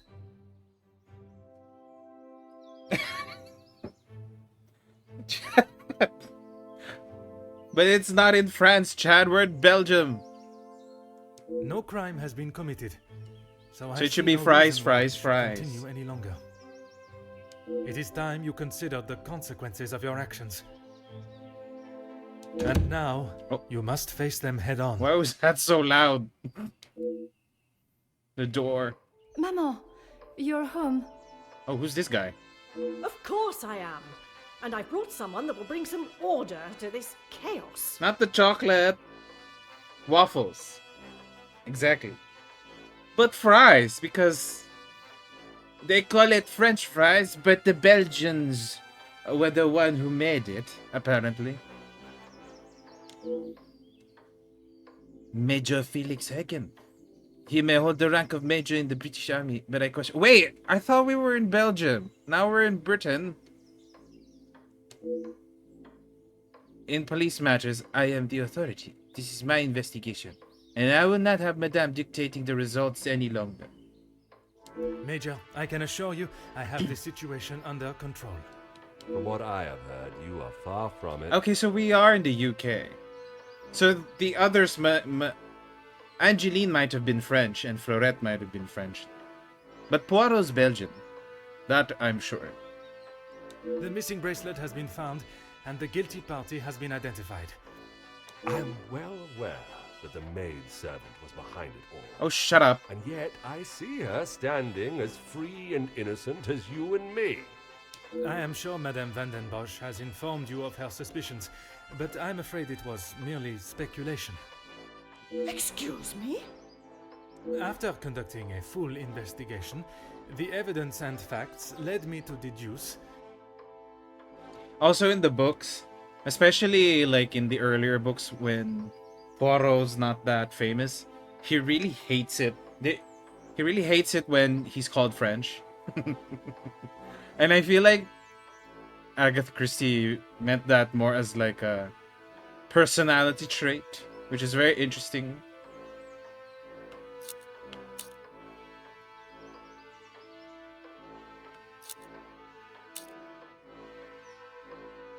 Oh, seems like I'm gonna be cut off, whatever I say. I certainly hope you are not accusing my daughter of... I'm sorry, Maman. He's right. Florette is innocent. I just wanted to show you. Shh, girl. I will not have you guilted into taking the blame for that sticky-fingered girl. My God. Madame Vandenbosch refuses to acknowledge even a fraction of what has really taken place. I shall not let this continue any longer.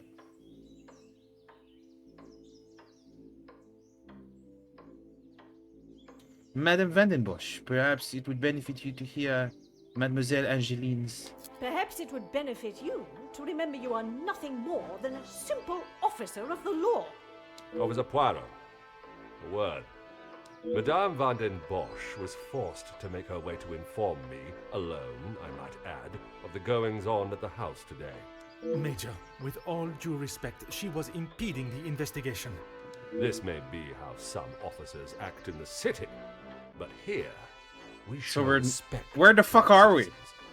You are an We're not officer even in of the London? law and should act as such. Insubordination like this will not be tolerated. As the ranking officer, I have conducted my investigation and... Ranking officer? Ha! You are an auxiliary officer. You have little authority over That's a them, mystery let episode. alone a major.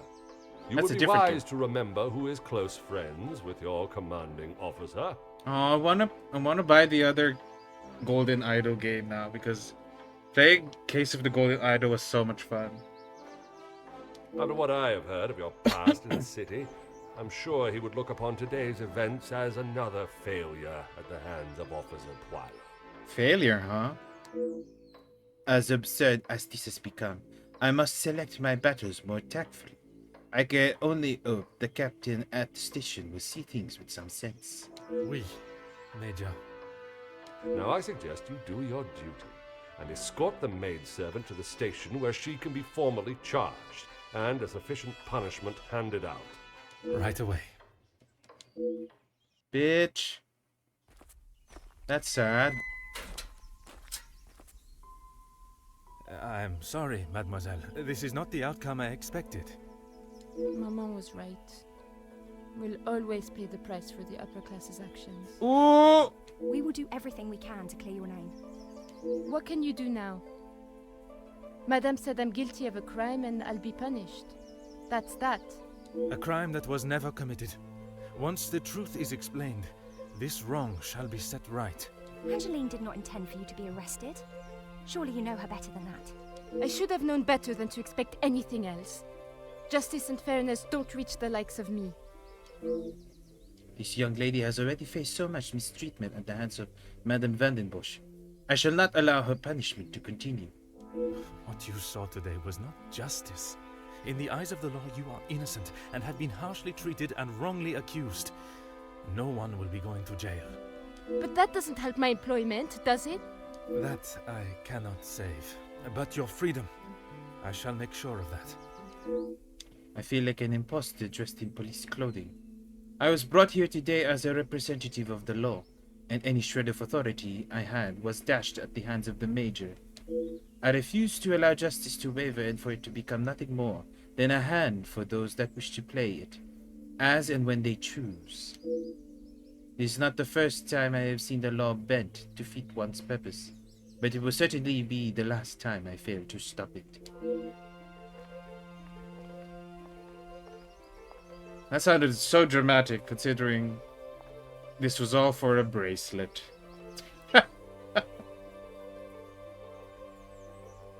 Now if it were a murder! Detective Poirot, I trust this finds you well. It has been many years since our paths last Oh, we're crossed, having a time jump. and while I'm sure your recollection of the events may differ from mine, I hope that receiving this letter has not rekindled a sense of animosity toward myself or the Van der Bosch name. The impression you made is something that has stayed with me since that day. It compelled me to reconsider the spoilt young lady I would have inevitably become and helped shape me into the woman I wished to be. You made me see the childish and selfish girl in me that did not consider the consequences of her actions or how they may affect others. Although Maman may see the events of that day differently, I believe the compassion you showed for our mate Florette, as well as the drive to uncover This the music, truth and accept very no quirky. alternative, was a testament to your character and professionalism. Although I wish it were under different circumstances, your assistance is once again required, and I hope you will consider this as my formal request for your service. Oh, that's cute. This forthcoming weekend was due to be one full of joy and happiness at the announcement of my engagement to Gideon Demir, whom I love dearly, bringing together two illustrious families, but it has been shadowed by deceit, extortion, and blackmail. The Van der Bosch name is being held to ransom by a mysterious party, and I am afraid I do not know who I can and cannot trust. We are holding a small gathering to celebrate our exciting news with what Maman calls the dignified elite, those that are well respected and held in high regard in both our close inner circle and society. Our private matters have always remained just that, so I fear one of those invited may be the person who is out to ruin our name, but for reasons I cannot fathom. I have enclosed a first-class rail ticket for you to join us for the announcement, and having contacted your superiors and the correct authorities to request your assistance, in Czech Republic, which they were more than happy to grant me, I shall expect your arrival with great anticipation. There shall be a carriage waiting for you at the station to bring you directly to Mnemozan House. Mnemozan. What a spelling. I thank you in advance in our time of crisis. Yours respectfully, Angeline van der Bosch. This is cute. I like that they connected the prologue to the bigger mystery. And why someone would call for Poirot even though he's not a famous detective yet.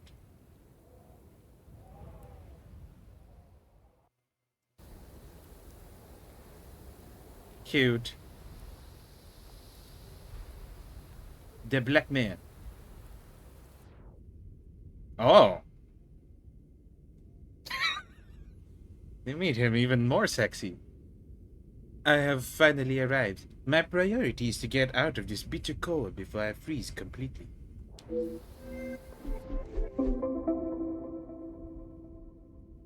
I must not get distracted by the celebrations. I was brought here to uncover the identity of Mademoiselle Angeline's blackmailer, and that is exactly what I shall do. Oh, fuck. Van der Bosch family are being blackmailed. I must help Mademoiselle Angeline get to the bottom of this case. Why? What? Who? Items. You know, the very important questions.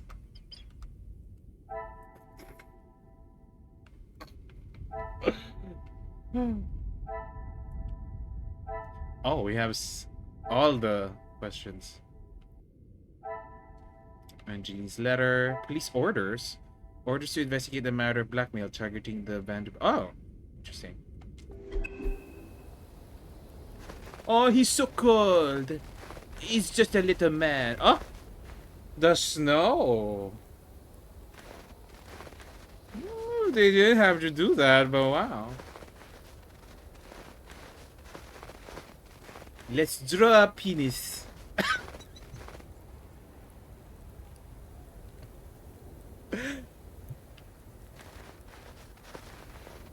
Oh shit.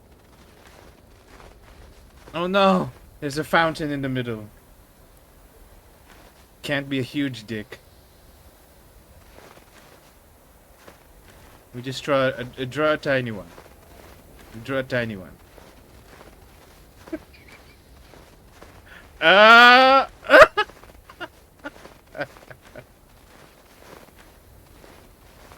That's the best. That's the best the game can do, probably.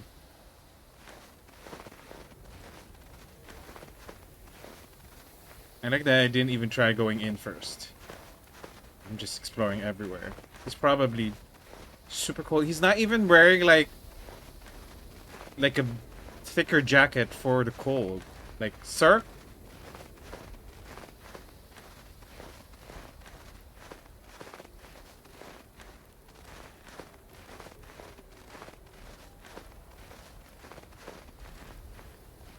Especially with how, look, it's like up to his knees, the snow.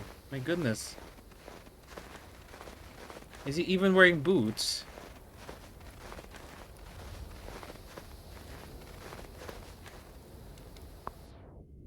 A moment longer in this weather and my fingers would become too cold to even knock on the door.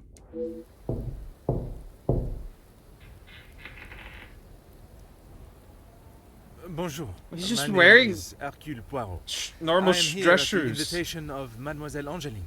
Sir? Ah, Detective Poirot. We have been expecting you. Please come in from this frightful cold. Oh, we got the Scottish one now. Merci. How many accents are in this I game? don't think I would have Yes. lasted much longer out here before turning into an icicle. Welcome. I am Archibald Sterling, the head butler. Please accept my apologies. I have a rather pressing matter, but I will see that you are attended to immediately. Do not trouble yourself on my behalf. I am sure I am more than capable of finding my room. I shall straighten myself up and be ready to join the party. Wonder why they made such a bright yellow and bright red. There is no rush, Detective. Dinner will not be served for some time, so please, make yourself comfortable. Once you have settled in, I am sure that Miss Angeline will be happy to see you. She has been eager for your arrival. She's not been herself Okay, recently. if the mystery here is good, I might look past the reviews of the sequel and just get it to see if it's just to play it. Not even gonna expect much. You will be But that staying depends the on how first well floor. this mystery I opens believe up. your room is one of the two on the west side of the house. Merci. I am sure we shall speak again soon. Especially considering the book I'm reading. Evelyn Hardcastle is such a really cool murder mystery.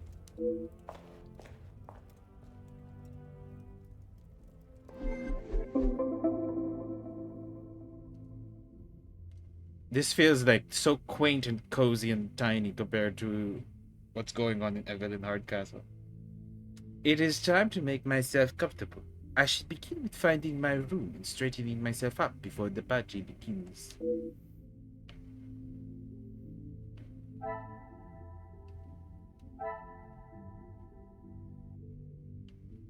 Archibald is stressed. Your staff are very, very busy.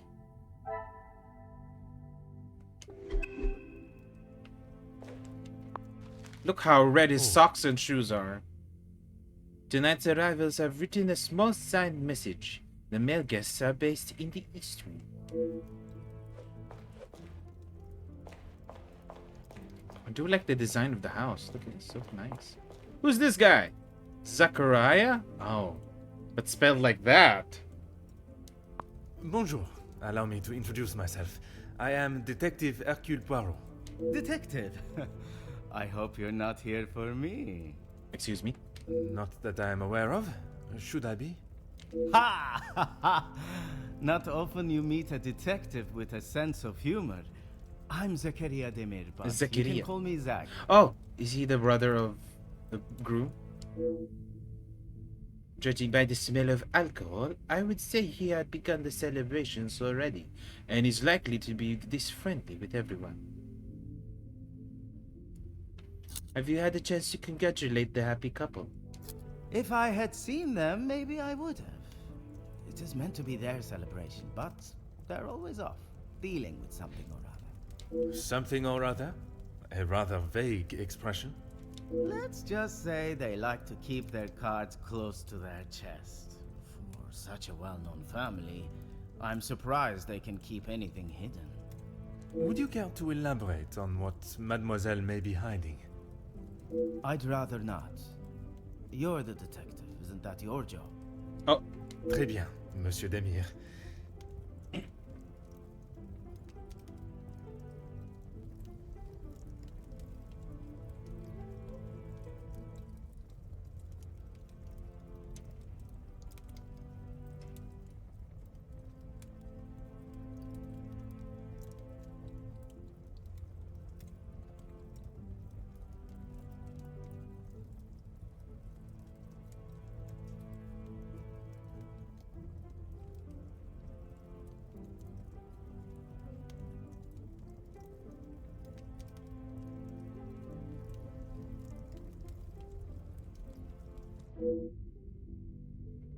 Perhaps I should keep my occupation and reason for being here to myself. For now, at least, I fear it may derail my initial introductions. You'll be lucky. I've been waiting for a refill for ages. I came out here to find someone myself. Ah, I see. The preparations for this evening's dinner must have taken precedence.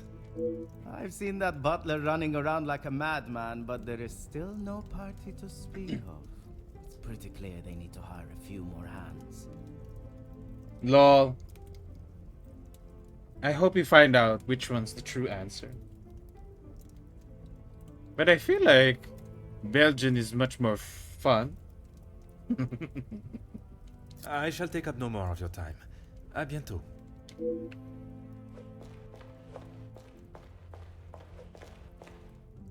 A telephone. Oh. I imagine this is used by Archibald. I very much doubt Mama would use it. You think she's Belgian?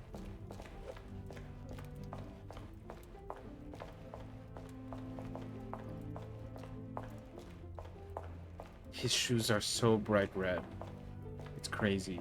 He looks like a clown.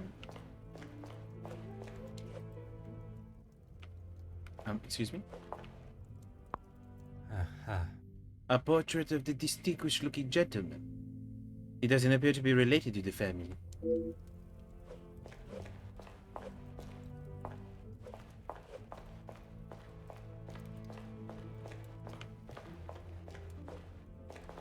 What's this room?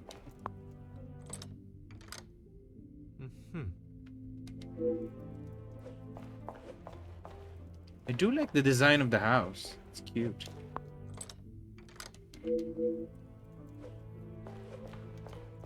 And the way there's still like lighting, even though it's isometric. Madame Vandenbosch has always been one for appearances.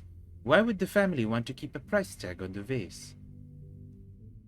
It's 2,500 francs.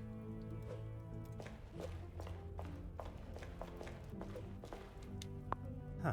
The chance to play this is very tempting, but I shall save myself the embarrassment.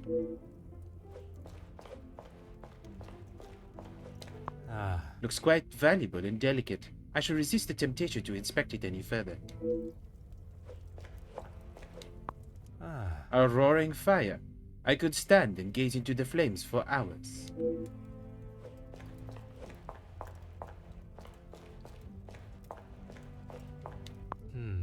An interesting looking piece of stationery. It appears rather delicate. I do like how they managed to find a way to make Poirot seem like Poirot, just younger.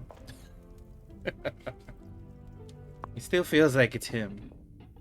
I presume this leads to the dining room. I'm sure there will be a grand reveal when all are present. Right? That's what I'm saying. It's so bright red. Like I was thinking something like his tie. But like his shoes and socks are something else. I can hear bottles clanging and moving furniture. I presume this is the salon. Aha. The door is locked. They're having an orgy. Oh wait, this is a wedding.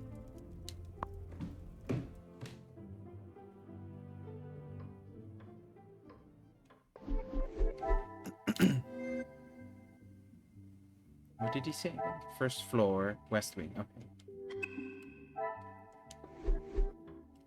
Interesting. So the other male guests in the East Wing, but Poirot's in the West Wing. An auctioneer's receipt. I hope Madame Vandenbosch isn't finding it necessary to sell her belongings. Fortin and Gasson, master auctioneer and valuer. Received a sale for 1 oil painting, 1 gold flake frame chipped, 1 marble bust. Purchase total 650 francs. Handling fee 50 francs. Payable total 600. Made payable to C. Vandenbosch. Cassandra.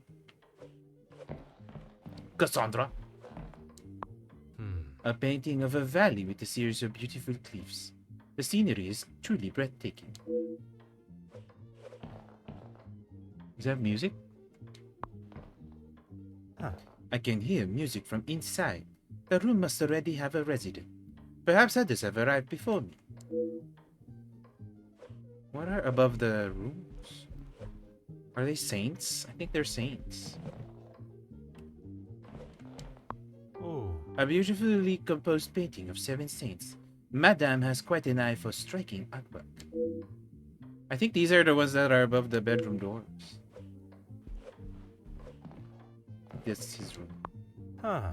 A painting of the sun rising over a town. Sadly, it appears to have some water damage. Wait, so who owns this mansion then? Isn't it kind of implied that's why they were selling shit, because they didn't have money? So is this like the groom's family? Oh. This door does not seem to fitting of a bedroom. Something far grander resides behind it.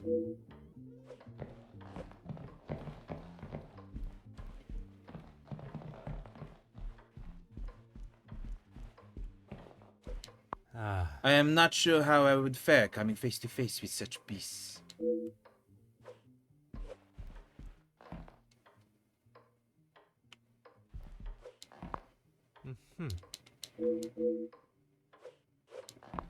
Ah. The time and skill it takes to build such a wonderful piece, it is an art form.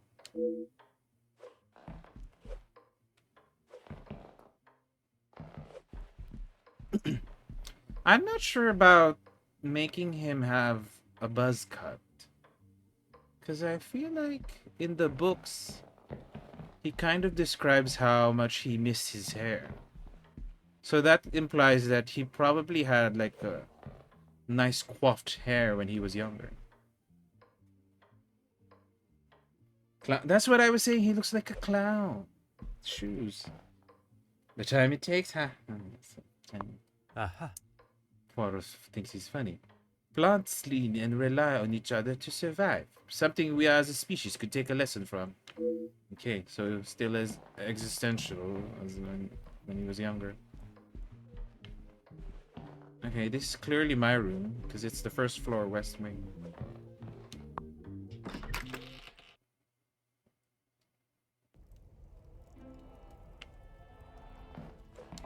Perfume bottles. A selection of perfume. Compliments of the family. Seems rather fitting for a female occupant. Did they leave me some cologne as well?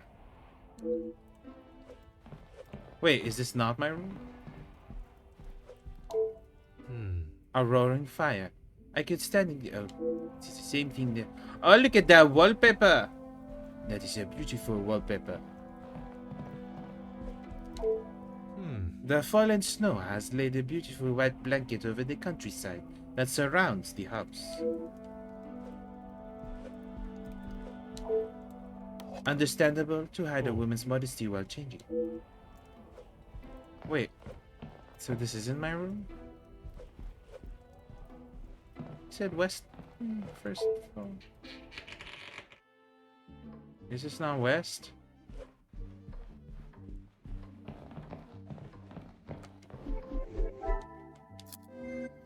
There's stuff to connect already?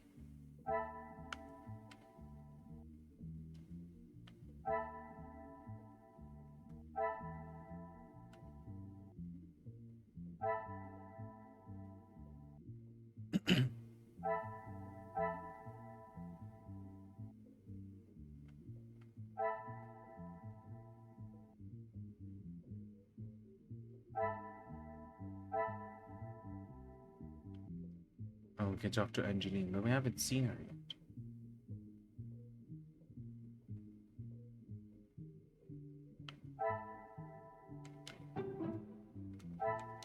I must act on thought.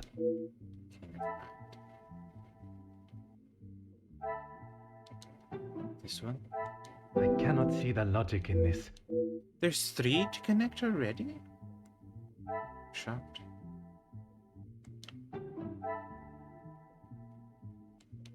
Magnifique.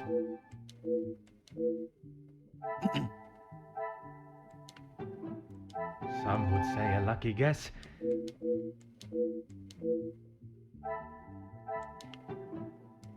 Order and method. Or 2.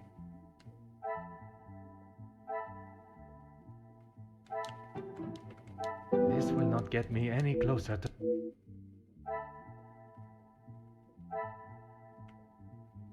Did I do this already? Is there something...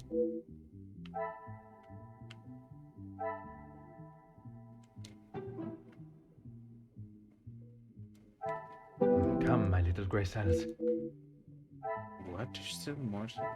At least it tells you how many connections you have to make, rather than thinking whether there is or not. That's a small mercy.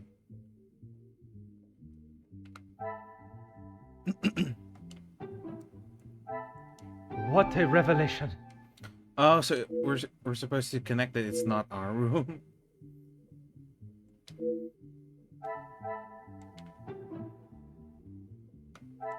I must take a different approach. Order and method.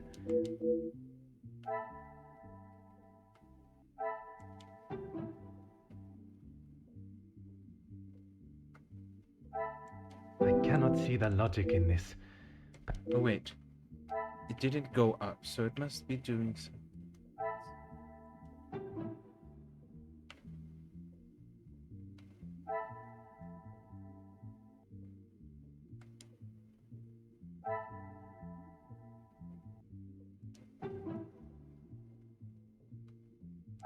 I must take a different No, not that.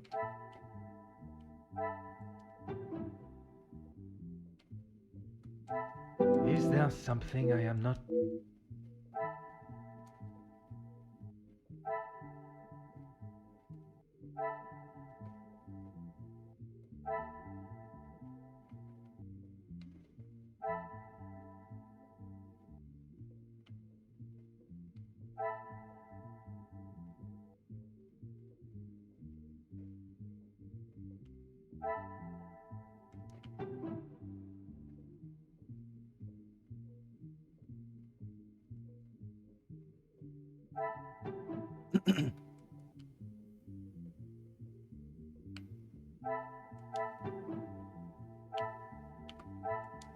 Come, my little grey cells.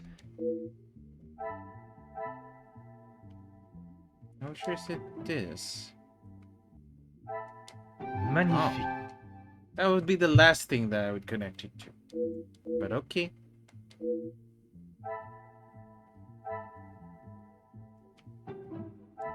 I should not be surprised, but...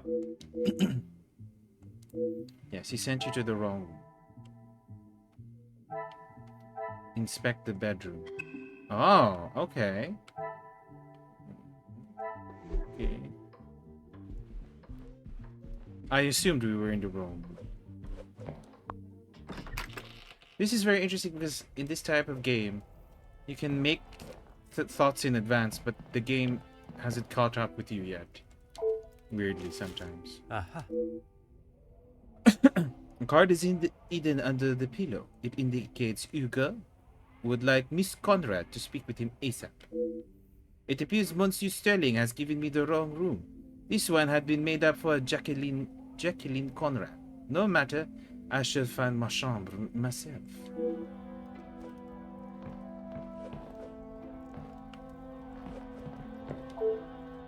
There does not seem to be anything of interest in here.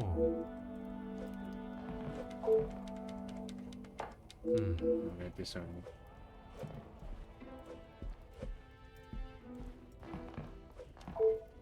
There is no tag, but must belong to one of the guests.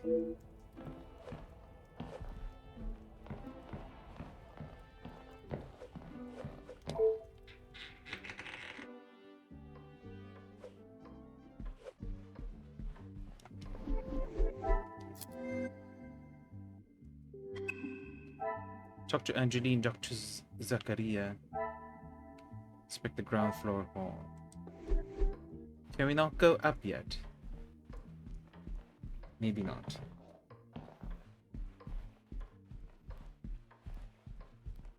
Look, he has a pink pocket square as well.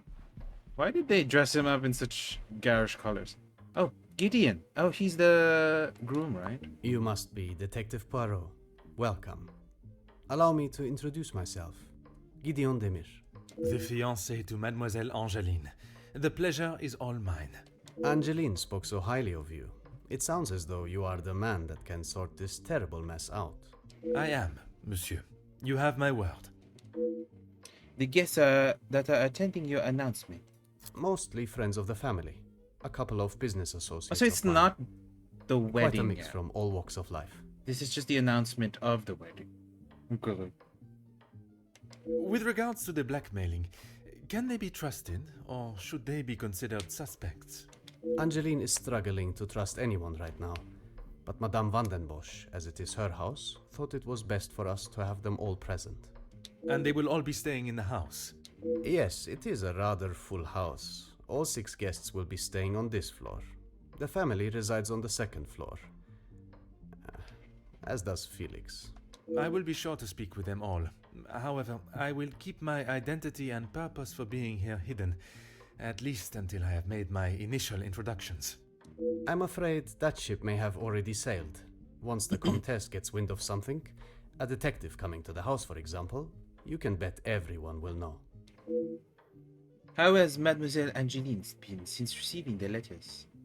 She tries her best to keep everyone else happy, but I can see it is taking its toll. Quite understandable. She is feeling the burden of the family that is not hers to carry. Angeline has spoken with her mother. She has asked if there is anything that could be used against her, but she was just so dismissive. And what are your thoughts on the matter? I do not want to overstep my position, but if there is something that could damage not only the Van den Bosch name, but our future, Angeline deserves to know. That is a very diplomatic answer. You have met Madame. You know it is best to not get on her wrong side. I have. And Monsieur Gideon is wise to select his battles carefully when Madame is concerned. I could not help noticing an air of antipathy when mentioning the Major. You are very observant, Detective. You would be wise to keep that perceptive nature while you're here. I'm sure you are correct. But I'd like to return to your feelings towards the Major. He has been a good friend to Madame van den Bosch over the years, but that does not make him a good man, or suitable to involve himself in family affairs. Monsieur Gideon has not said anything negative against the Major, but it sounds as though he is questionable of the Major's intentions in the house. Merci, monsieur. I shall leave you to prepare for tonight's celebrations. Oh, we can't go upstairs.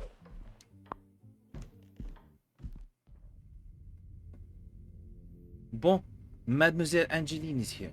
The sooner I learn more about the blackmail, the quicker she can return to celebrating her happy news. I am also eager to hear about Mademoiselle Elizabeth and what has become of young Florette.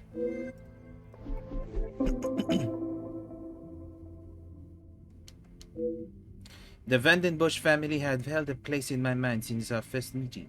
I am most interested to see what has changed since then.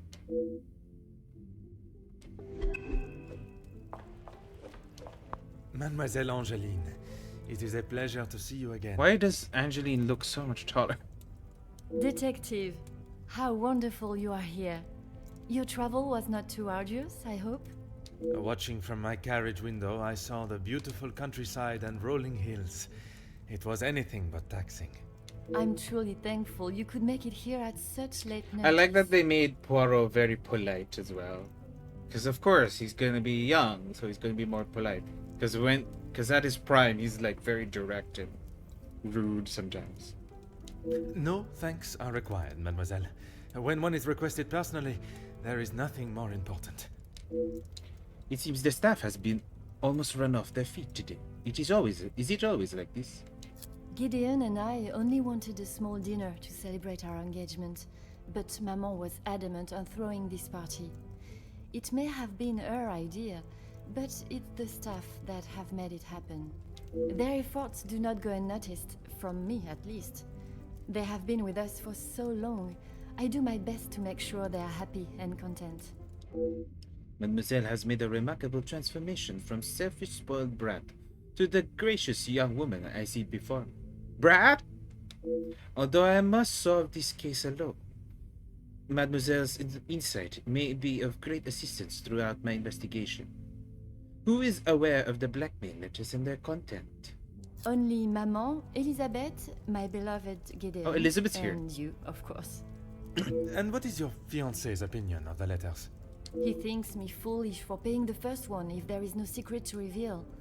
But But you believe there may be a secret lurking, one that Maman is herself keeping hidden. she tells me nothing. Even though I'm a grown woman on the verge of marriage, she still treats me like the child I once was. Perhaps it is out of love that she protects you. It is in every mother's nature to protect their young from hurt. How old is Poirot supposed to be? The relationship between Madame and Mademoiselle is obviously far from perfect. She should treasure the time she has with Mademoiselle Angeline before she is wed and has flown the nest. Do you have suspicions as to who may have sent the letters? Not a single person. I don't know anyone that would stoop so low. The guests that will be joining us tonight, they are ones you can trust? I hope so, Detective. Before the letters arrived, I would not have thought twice about it. They are all close friends of yours, I assume. Friends and colleagues, Gideon has spoken positively about them. It would be a rather underhanded tactic to do such a thing to someone you are doing business with.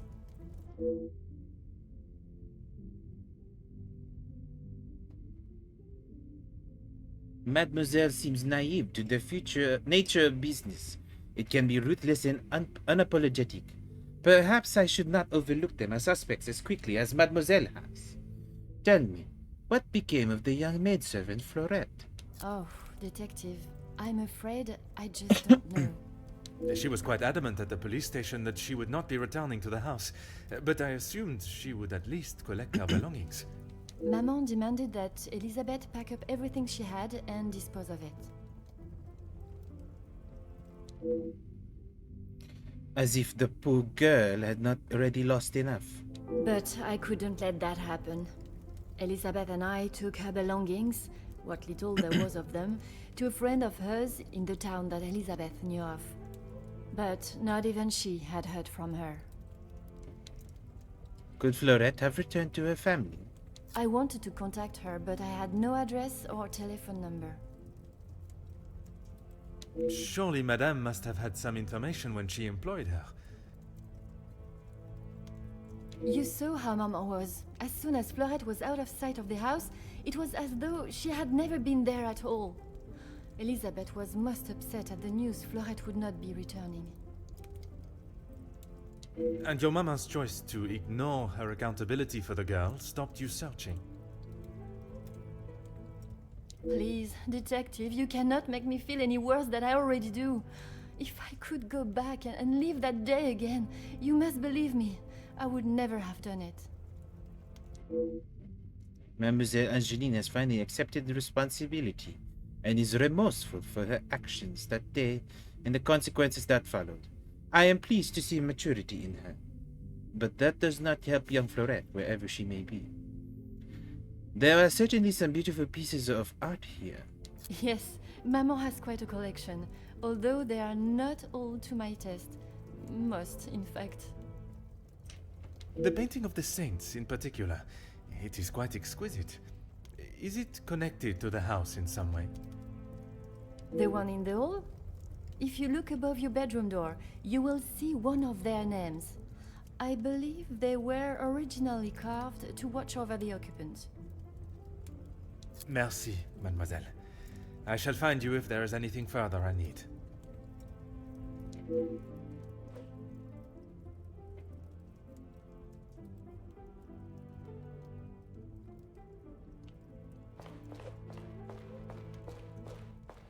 Detective, it looks as though I might be out here all weekend.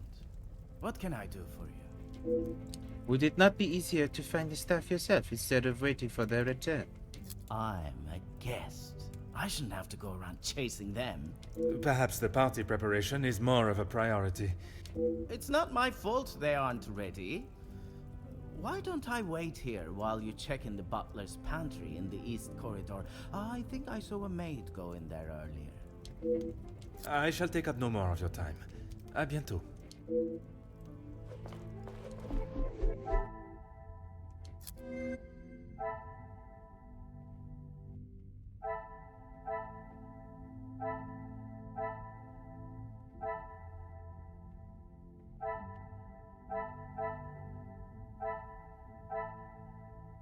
Ooh, I wonder if this will be...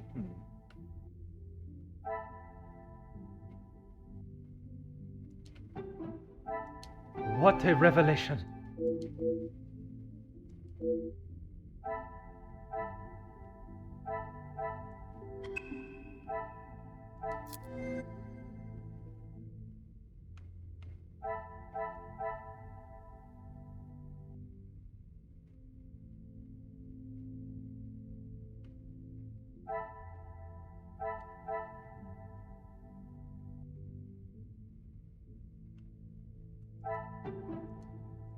Some would say a lucky guess.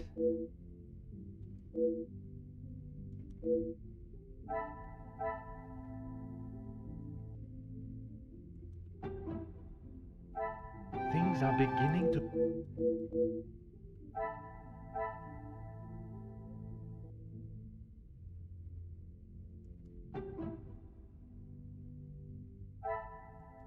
I must act on thought and...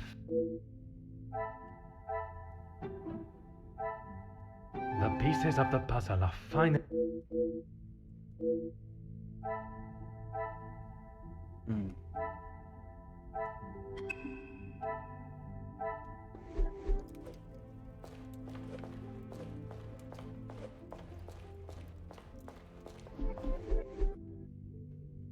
Well, this pose.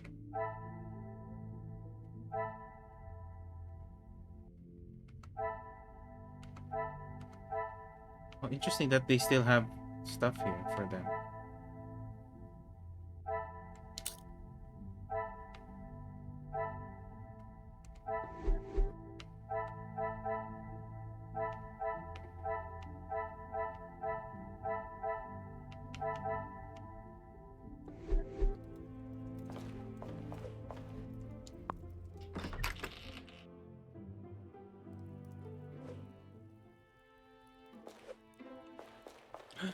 Is that Elizabeth? Oh. Ah, Mademoiselle Elizabeth. What a pleasure to see you again. Detective Poirot, I'm so glad you could make it. Unfortunately, it is not purely for pleasure that I am here. Mademoiselle Angeline requires my attention professionally. Yes, Angeline has told me. I'm glad she called upon you, Detective. I've been rather worried about her. I will do everything I can to find the blackmailer and bring them to justice. I have every faith in you. I hope I am not interrupting you.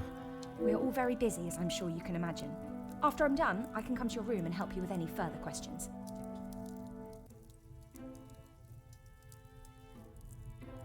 I'm rather embarrassed to say I'm having trouble locating my room. No one escorted you. I'm so sorry. Everyone is just so frantic at the moment. Madame has requested all staff prepare for this evening. And you have been tasked with jobs in the pantry. Surely your talents could be used elsewhere. I do as Madame asks. Well, as Archie asks. Monsieur Sterling. Yes, I met him when I arrived. A charming gentleman. He did give me some rather vague instructions to find my room, though. I can only apologise on his behalf. He would be mortified. I'm afraid I cannot be of much more help, but I believe you are located next to Mr. De Silva. By all means, the house is yours to explore. I suppose I should not take Monsieur Sterling's lack of directions personally, considering the amount of work the staff had been tasked with. At least now I have permission to further roam the house. I am glad to see Mademoiselle Angeline has not allowed the blackmail to dampen her spirits today. Yes, I'm afraid it may be all for show, though. She has not been herself, and it is not only I that have noticed. Madame Vandenbosch. Surely it must have had some effect on her. Madame has carried on as though nothing has happened. She has never been one to show emotion, and she doesn't seem to notice how it has affected Angeline. The staff, on the other hand... Angeline means no harm, but there have been some instances recently where she has acted rather sharply with them. I hope not too sharply. A house of 2 Madame Vandenbosches would surely be too much for anyone. I saw the welcome book as I arrived. Ah yes, guests are requested to sign the book when arriving. I believe it gives details to the guests' room locations. It stated the male guests are to be staying in the East Wing. Yes, Madame does not believe in male and female guests residing beside one another. Oh wow. I have been eagerly waiting to hear more of Belgium's greatest love story. Oh, yes, well, I'm afraid it is far from a happy ending. Luke is sadly no longer with us. I thought they would just be like not talking. That would be the worst. I didn't expect death. Oh, mademoiselle, I was not aware. It's fine, Detective, honestly. I'm sorry, but I really must finish this. Bien sûr, mademoiselle. For a man that has a mind so brilliant and astute, I have made an easy job of embarrassing myself. Let this be a reminder to use one's gray cells before speaking. Merci, mademoiselle. Pleasure is mine, Detective. I didn't expect someone to be dead. It's not. I expected a murder. Poirot does not. There does not seem to be anything of interest. Okay. I don't know why I read that out loud. I should have read it with my eyes first. I do like the art style they went with. I just don't like the UI art style. It's too modern. The cook has obviously used them for quite some time, judging by their condition. I feel like they could have made more of an effort to make them look Before you leave, Detective, more I have fitting with something the for you beside the furnace here from Angeline. timeline. She wanted me to give it to you on your arrival. Merci, mademoiselle.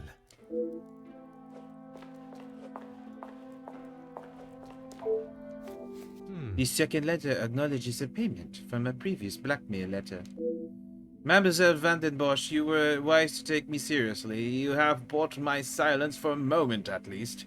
Your family's privacy obviously means a great deal to you. If you're willing to pay to keep your secrets hidden and continue to pay, you will. Would your maman be as willing to part with her wealth? You will bring a second parcel with another 5,000 francs, wow, to the cobblers, this time addressed to a Monsieur Fontaine by close on Friday. You have done your family a service by keeping this arrangement to yourself. I'm sure I will not have to tell you what will happen if the police are involved, and I hope it will not come to that. It's a threat. I am now able to read the letters that were sent to Mademoiselle Angeline. I am sure there's a great deal to learn from them, and hopefully some clues to the author.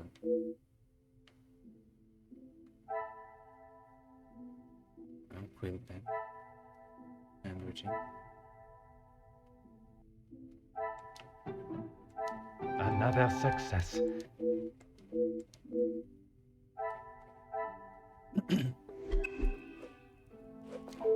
Of course, Detective.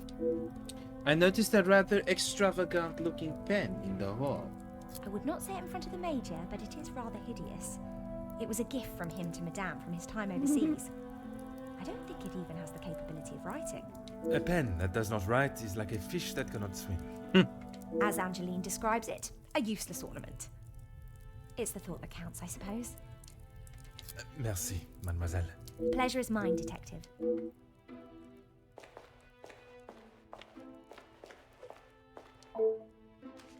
The deeds for the house are rightly framed, but why left here and not hanging on the wall?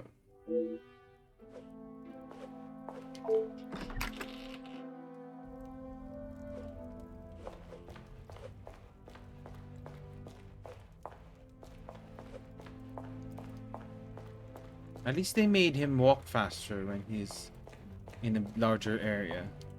What can I help you with, Detective? Elizabeth showed me the letters you received. One of them has already been paid.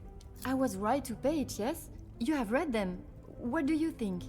You were wise to consult me, but bowing to their threat may have only shown that you are willing to pay for their silence. Is the secret they speak of worth so much? I wish I could, but I have no idea. The letter was addressed to me, but I have nothing to hide.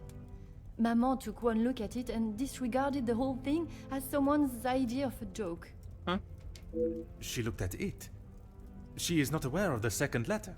She doesn't know I paid the first. I thought I could make it all go away. I see. So she doesn't know what they're being blackmailed for as well. She just paid it because she was like, oh, I don't want anyone else in trouble, that kind of thing. Did you ask Madame if there was a family secret they could be privy to? She said I was to ignore the letters and stop wasting my time with such foolishness. If there was something, she wouldn't tell me anyway.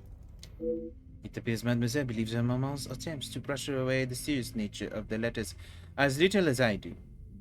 And may I ask how you came in such a large amount of money to pay for the ransom? I couldn't ask Maman for the money. She was angry that I had even considered paying it. Gideon offered to help. Pardon, did he not think you foolish for paying? He did, but he said he couldn't stand by and watch me in so much distress. How honorable. We are soon to be married, Detective. A loving partnership that faces their troubles together. They are his words. I did not mean anything by it, mademoiselle. You have found yourself a husband that will stand by your side and do what must be done to protect you. I am most pleased for you. How has Mademoiselle Elizabeth been since the passing of her beloved Lou? As you would expect, she has been in quite a state. It was Accident! a terrible accident. She kept it to herself for almost a week before she even told me. Pardon, how could you not know? Surely his absence from the house was noticed. Maman fired him after he returned What? to the house. She said he could not be trusted. What? But Mademoiselle Elizabeth's position was kept? I begged Maman for them both, but she said if he was willing to go behind her back, what else could he do? My God. Falling in love is a far cry from committing even the smallest crime, n'est-ce pas? A cruel and unnecessary decision by Madame Van den Bosch. She had no right to fire him and tear him away from his betrothed. I spoke with Mademoiselle Elizabeth, and I fear I may have upset her. She has been a kind shoulder to lean on through all this mess, but it is her I worry about. She has been through so much. I was not aware of what had happened, and by mentioning, I fear I may have only made it worse by dredging up the past. Do not punish yourself, Detective. You are not to know. I don't think your honest mistake will make much difference to how she has been feeling recently. It is easier said than done. I've already seen a difference in Mademoiselle Elizabeth. She was once so exuberant and optimistic, seeing the positives in everything and everyone. But now I fear the loss of her love and the careless reminder from moi may have dampened her outlook. Merci, mademoiselle. I shall find you if there is anything further I need.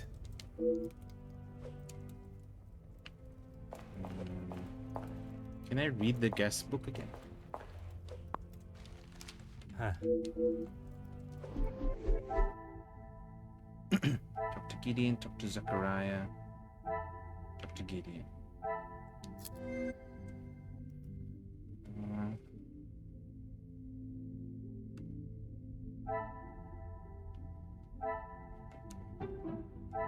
This will not get me any close.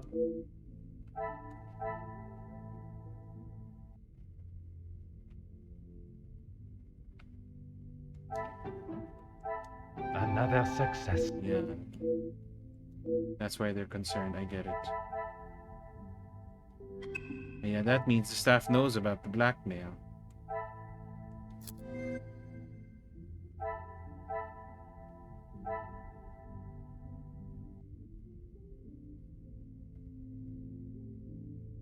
This one.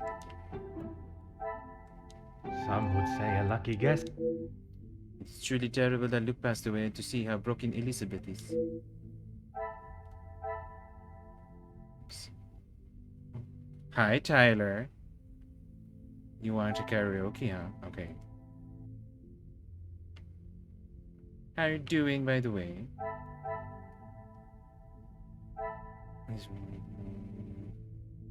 No.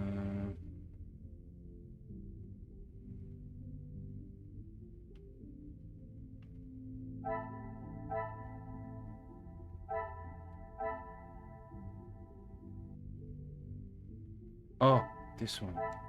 Connector. Things are beginning to become. Yes. Okay.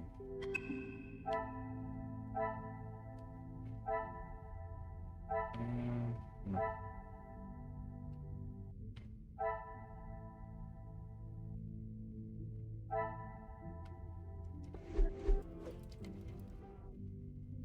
Oh, you're at work. I see. I see. Okay, I'll probably choose a song that's very calming, quiet.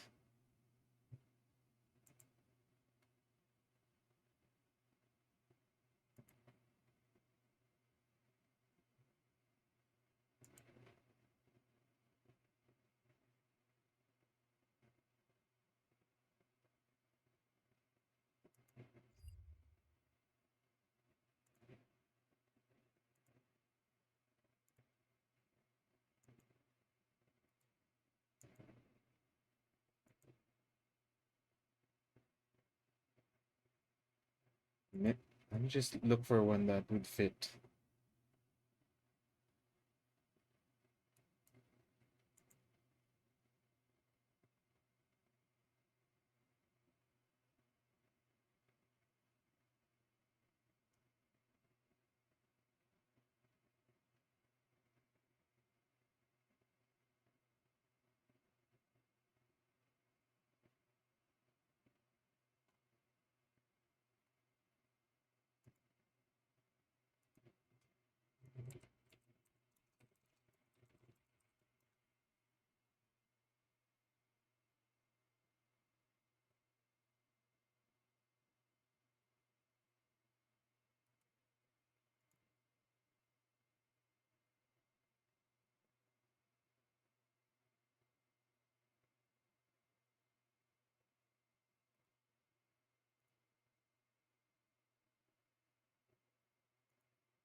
Oh, here.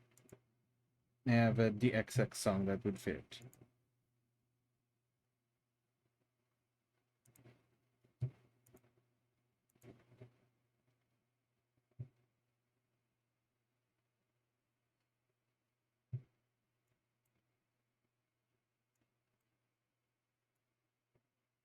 Actions.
Okay.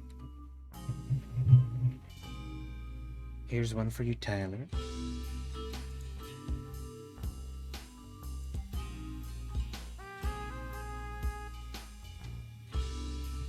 How loud is it?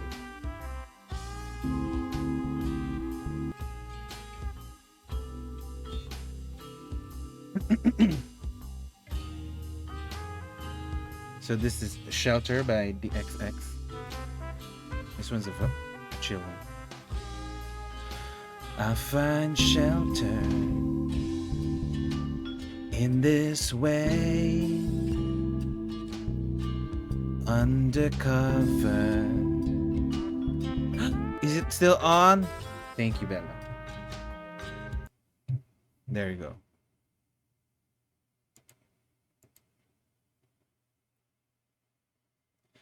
I find shelter in this way, undercover, hide away. Can you hear when I say I have never felt this way? Maybe I had said something that was wrong. Can I make it better with the lights turned on? Maybe I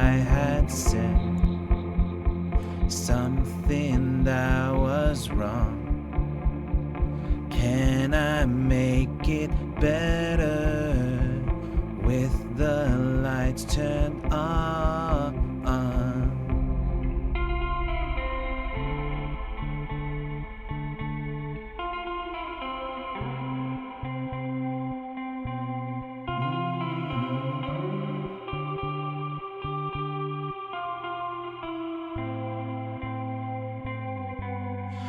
Could I be?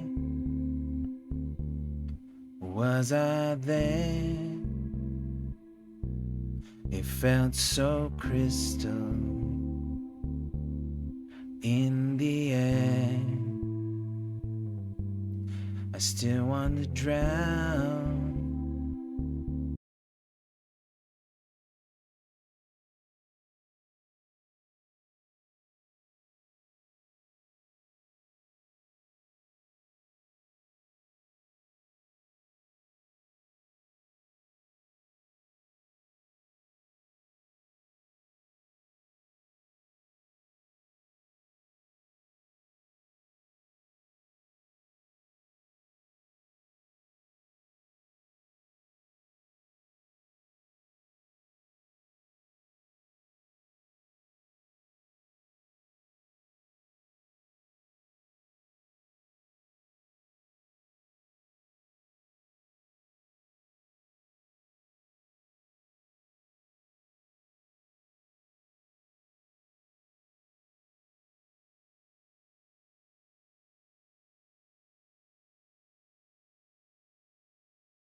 And that's such a funny emo.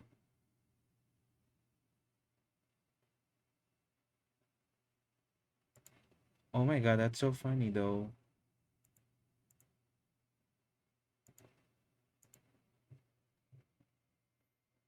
Hope work is doing well, by the way. By the way. Going well, I meant. I don't know words. Oh, God.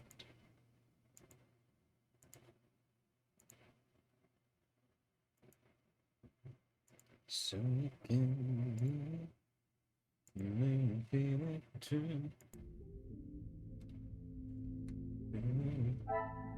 Huh? What's that?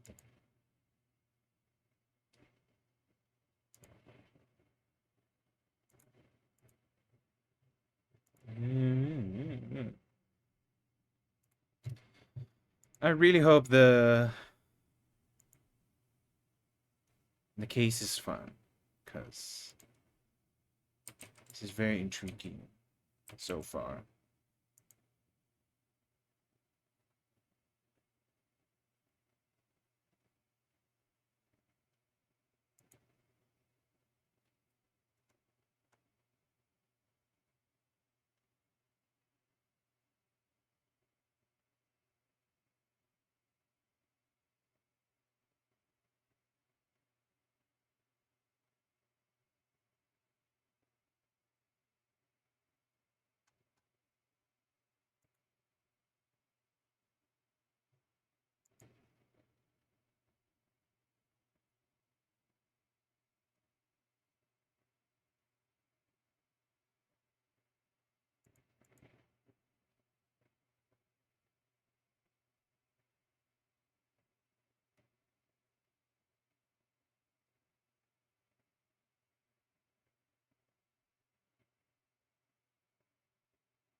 Actually, this is a perfect time.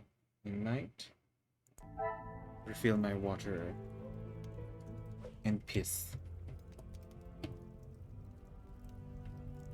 I'll stand him there.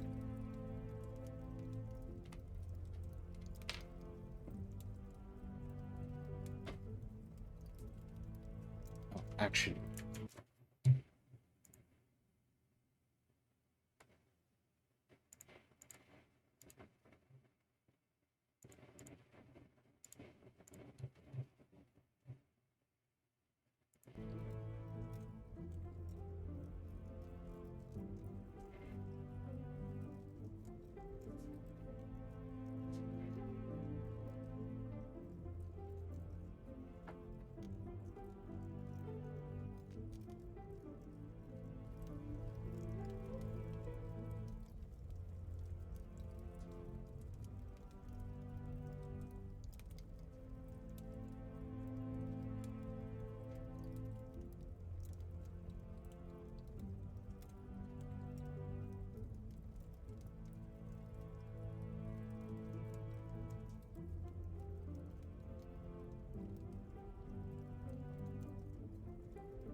I do think if it's gonna be written well, this game, that's all I'm thinking about right now. If this game is written well, I could excuse um, the very weird mechanics it does, and the choice of UI. Can look past that.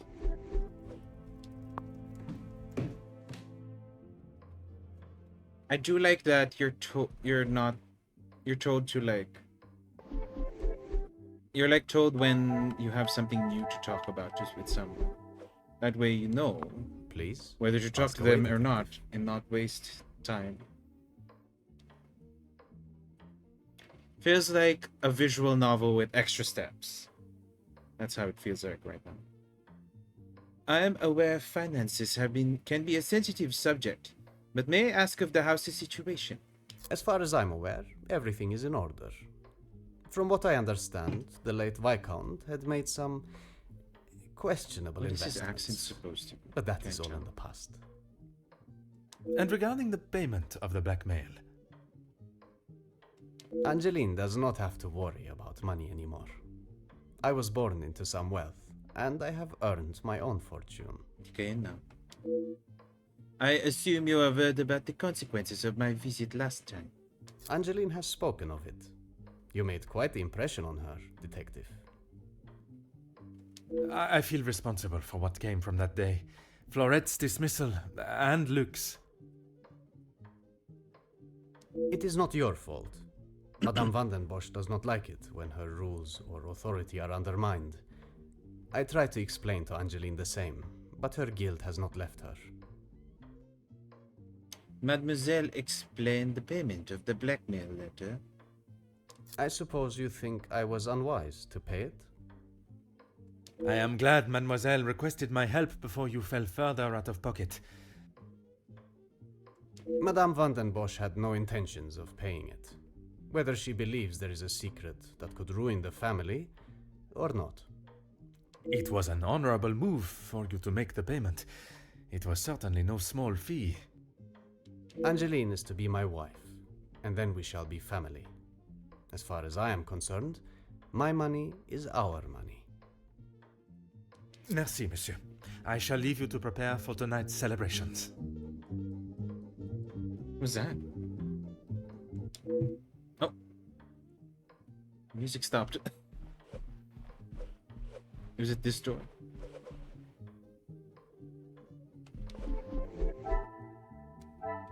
Oh, we didn't talk to Zachariah. We should talk to him first.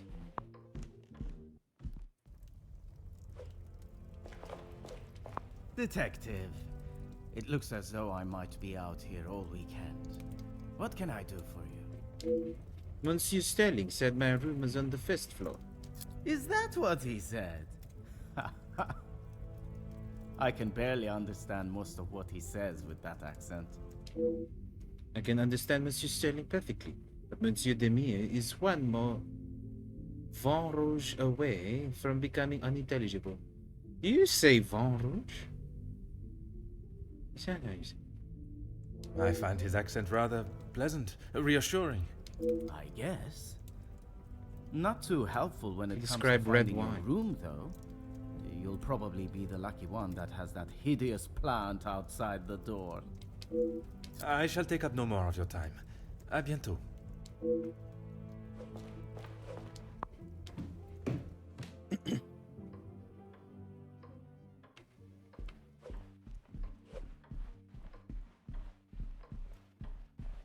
Oh my god, these shoes.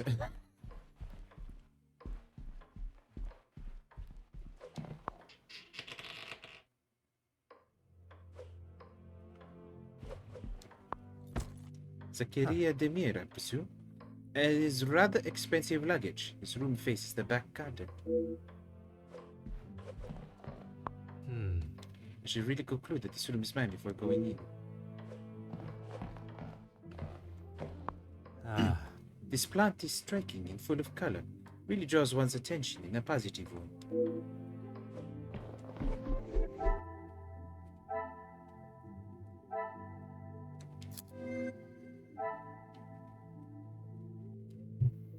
Angeline guilty about dismissal. Order and method. That is the way to solve. I should not be surprised by. Gideon believes finances are in order. Family keeping up appearances. What a revelation!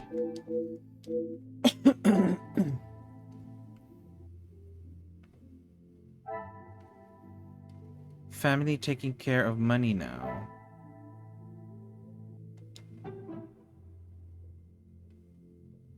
Gideon? I cannot see the logic in this. Angeline trying to redeem herself. I must act on thought.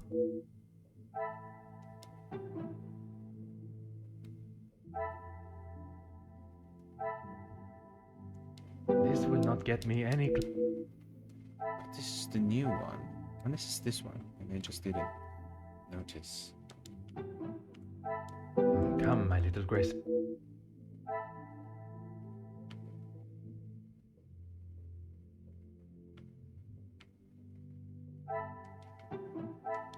Is there something? What am I not getting?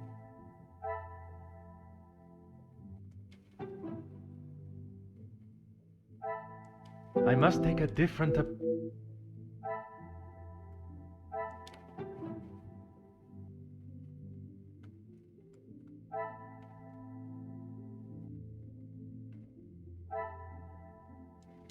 Is there something?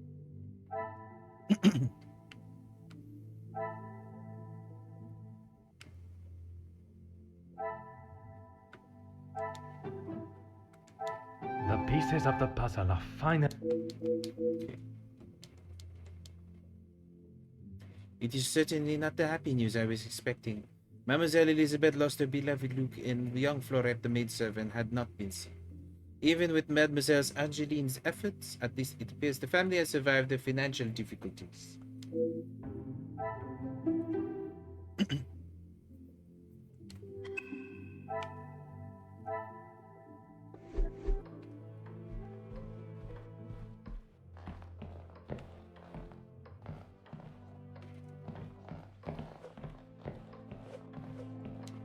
Huh.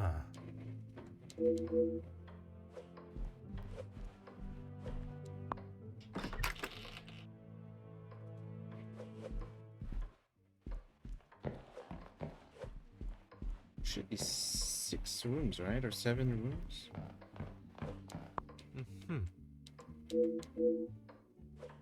I've only counted 4.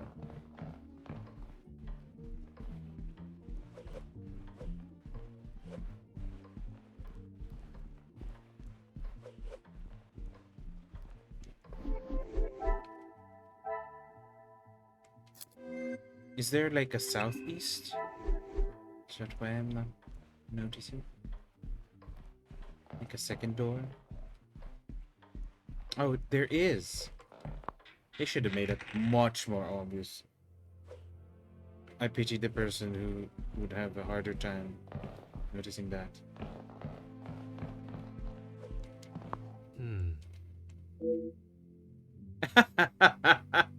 I would not consider any form of nature ugly, but I am not sure how I feel about this plant. Just call it ugly, Poirot.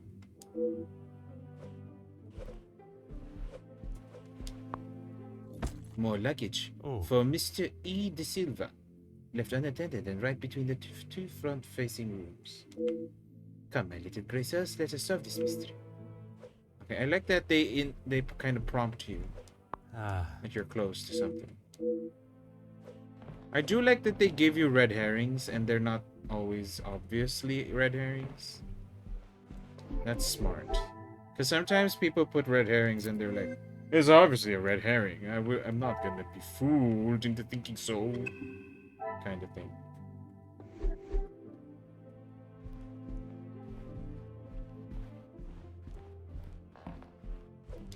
Aha.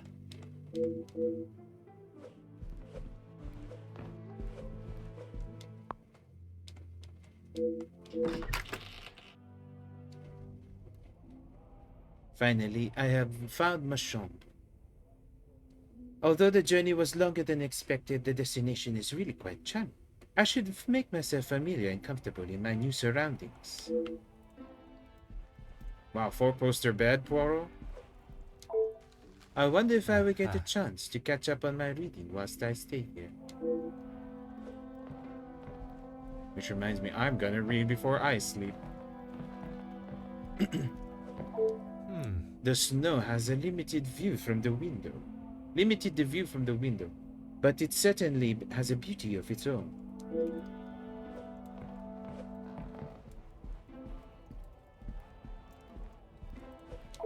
Oh. A roaring fire.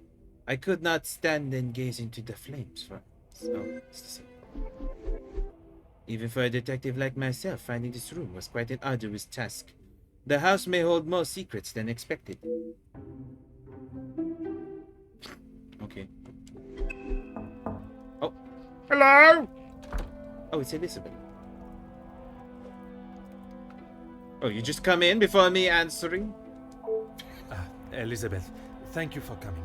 I shall not take up too much more of your precious time. Not at all, Detective. I had best not be away for too long. Madame would not be pleased when there is so much work to do.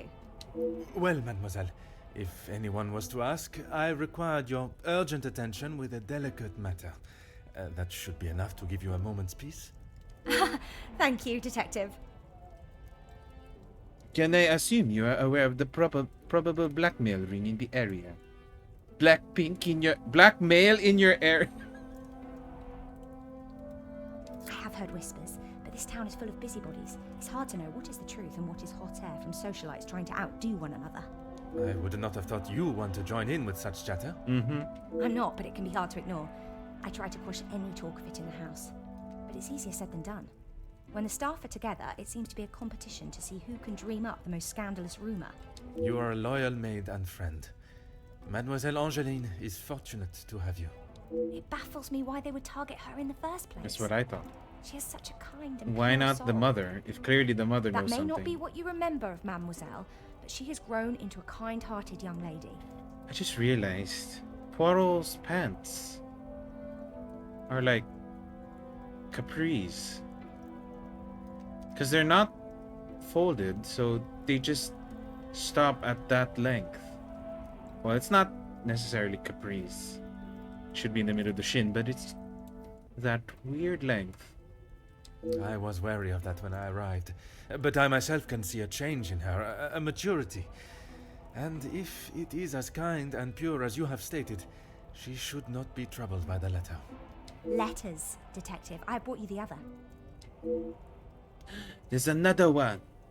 Mademoiselle Van den Bosch, you do not know me, but I know you and your family very well. For years you have stood high on your pedestal, attending parties and living the lifestyle of the upper class. A life that you were born into, all the while hiding a sordid secret that would tarnish the Van den Bosch name forever. Once a respected family with morals and nobility, but now you rely on riches and jewelry to show your worth. A worth that is not deserved, even residing in a home that was obtained under your lies, but not for long. For your secret to remain exactly that, take a small brown paper parcel filled with 5,000 francs addressed to Monsieur Dupont, to Barbier and Son Cobblers, before sundown on Friday. If you do as I request, yours will be the last you hear from me.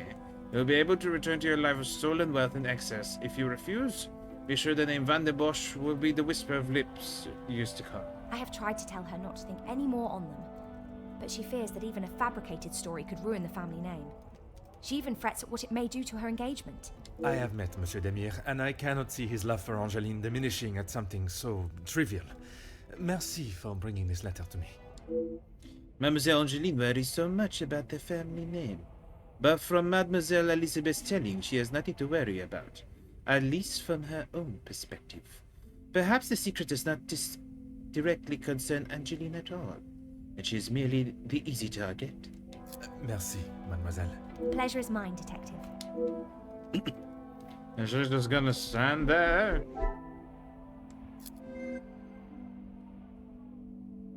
Consider the nature of the blackmail letters.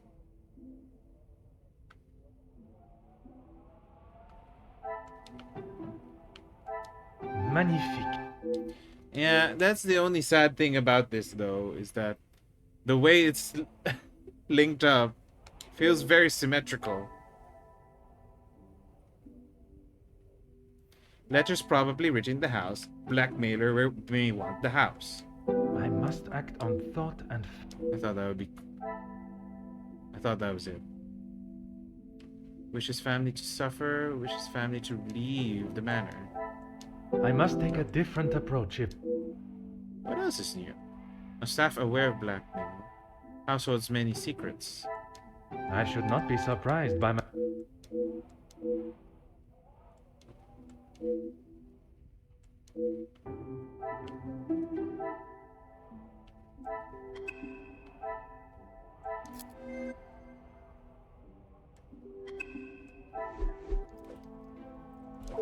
Of course, Detective.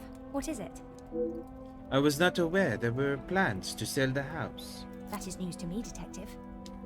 The deeds to the house that have been left on the table. Perhaps I am jumping to a hasty assumption. Oh no, Madame asked Archie to inquire in town about having the house registered as a landmark. It's a shame the snow is so thick. The gardens are quite wonderful in full bloom. Perhaps you will be able to walk them when the snow clears. Do you know where Mademoiselle Angeline is now? She will no doubt be with Master Gideon. The party was just beginning when I came upstairs. That is my cue to make a grand entrance. Am I presentable enough for the creme of society? Quite handsome, Detective. Merci. If you catch me snoring, please poke me in the ribs. I will use Madame's sharpest poker. It sounds as though someone else may have already been poked. Poirot, I don't... I have questions.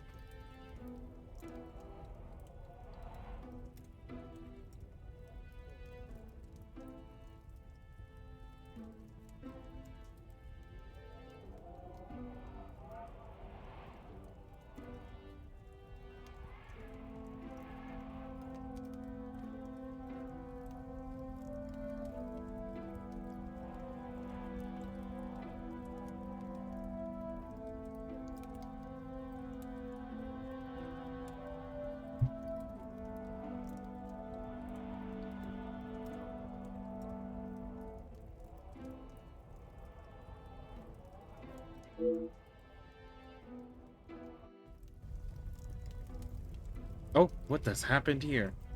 The altercation.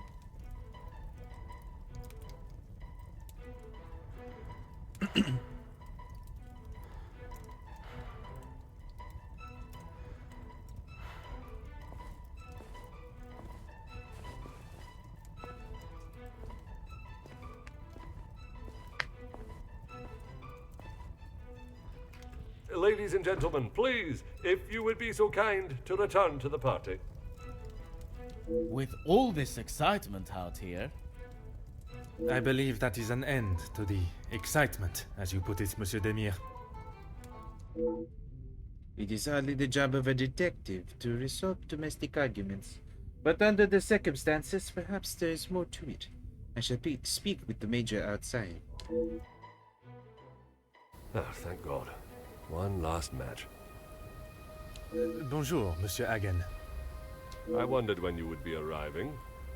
At least now you can do your job. Pardon, Monsieur. I have just been assaulted. I want him arrested. I am afraid it is not as simple as that. I merely witnessed you standing up from the ground. Would you like to explain what happened? This is ridiculous. You know very well what he did. Perhaps you could elaborate on what instigated the altercation. I should have known you wouldn't make things easy. It is clear that the Major is still outraged by what has happened. But I must learn what caused the escalation into physical violence.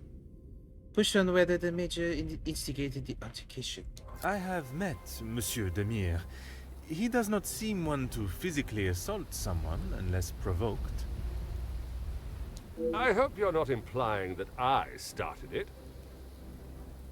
I am only stating what I have seen. I was having a private conversation with Angeline when he interrupted and struck me. That is all there is to know. If the Major is still the same man that I met all those years ago, I am sure he will remain defensive and blame the altercation with fall solely on Monsieur Demire. Perhaps the best approach would be to act as though I'm on the Major's side and coax out the truth. Okay, at least they give you like a slight hint on what to do before doing the dialogue shit.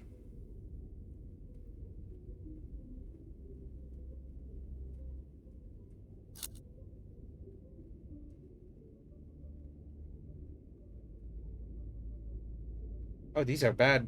Oh.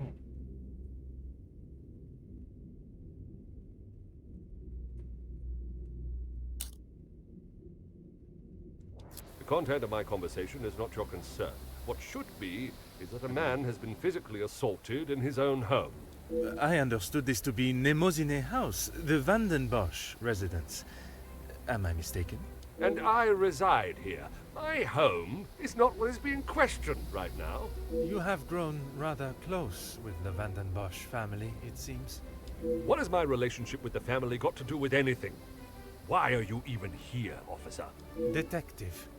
And I was invited by Mademoiselle Angeline personally. Seems to be mistake after mistake with that girl.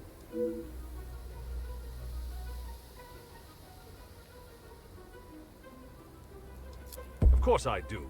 What a stupid question. That's He is correct. scum. Him and his whole family. If I had my way, he wouldn't have even stepped foot in this house.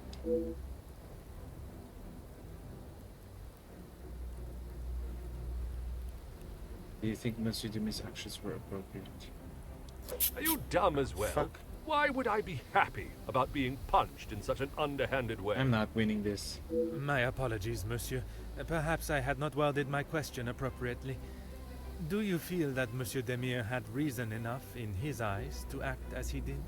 To act as he did? He assaulted me! What planet are you living on? Useless, once again. Uh-oh. I don't know why I should be surprised. Feel free to return to the party. Leave me to my cigar.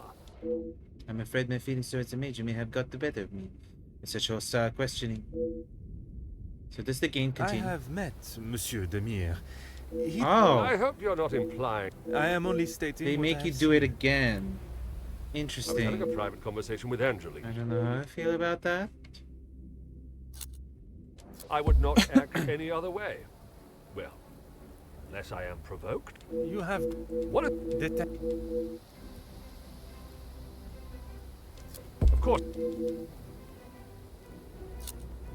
Officer Poirot, are you going to do something about him or not? It is Detective Poirot. And if you refuse to answer my questions, I do not see how I can continue. I just don't know what she sees in him. Angeline could do so much better. Oh, he's in love with Angeline. I don't think she realizes what she is getting herself into. I can't imagine her living a happy life with Oh, this dude. I see. Merci, monsieur, for your honest opinion. Whether I agree or not. I shall leave you to your cigar and return to the party.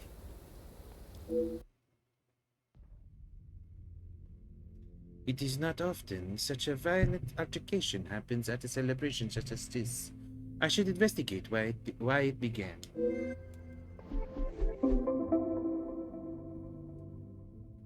This party is already filled with more drama than most, and it has barely begun. I was requested here to find a blackmailer, but perhaps the altercation is connected somehow.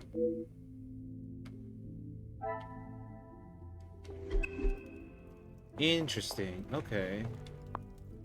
Some information regarding a shelter for women coming from troubled homes and backgrounds.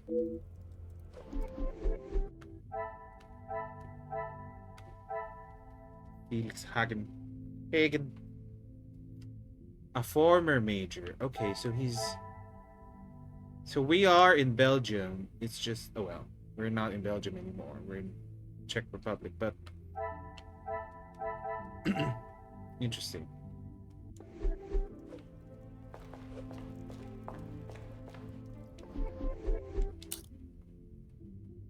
Oh my goodness, when I look at it like this is a lot to like look at. I like that the thing we have of Archibald. Archibald distressed. Like that's gonna help anything.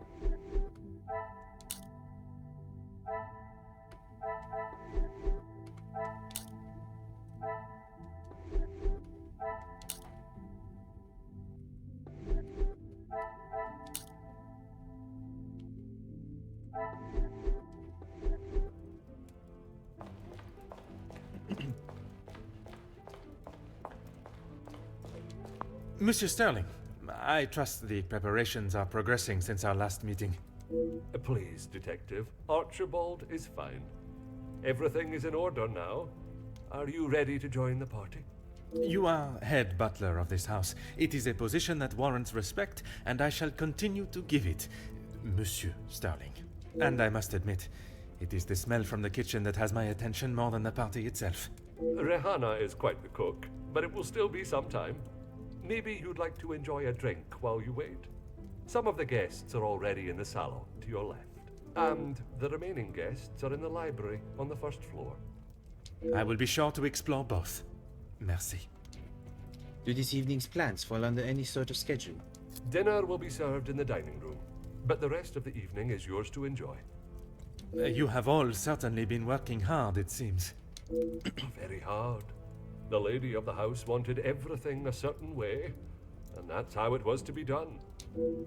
You did not want to interject in the altercation between Monsieur Demier and the Major? It is my responsibility to look after the house and staff, not to resolve petty disputes. I cannot imagine he will be in any mood to attend the party. He often has a cigar to calm down, and if that doesn't relax him, that temperature outside surely will. Merci. You have been most helpful.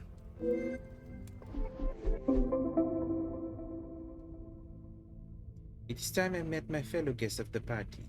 They all have a connection to the family in some respect, and although they are here to join in the celebrations, perhaps one of them has a more sinister motive. Okay, I do like that there's no like inventory and shit, and it's all just this. I do like that as a gameplay mechanic. As I said, it feels mostly like a visual novel with extra steps, which is not necessarily a bad thing. Whoa! This is a gorgeous lounge. Margot. Okay, I might save here though. How do I know if my game saved or not? Is it that? Is that a save or a loading screen?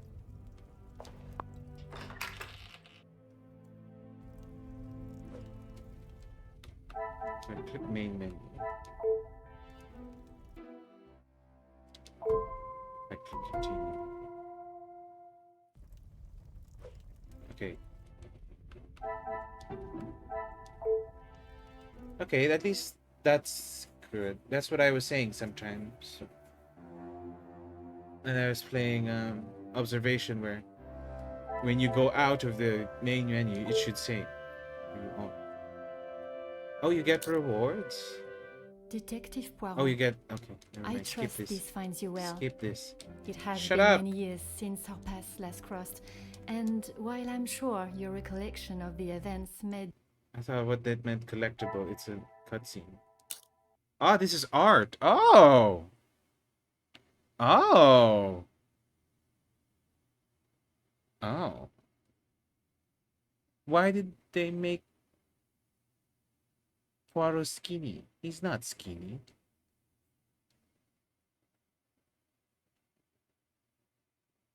JKL. Why is that there? Interesting design, I might say.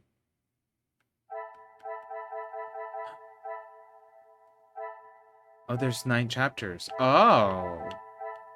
That's good to know that the game has 9 chapters. The denouement! Make 25 deductions. Oh! The art style is so nice, though. Oh, why Archibald? Oh no, shit. Fuck. I should.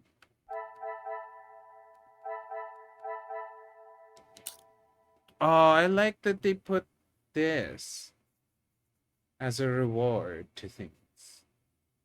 It's just more concept art, but I like seeing concept art.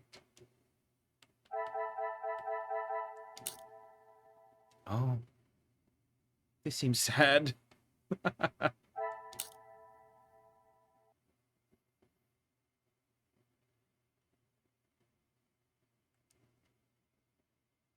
Cool.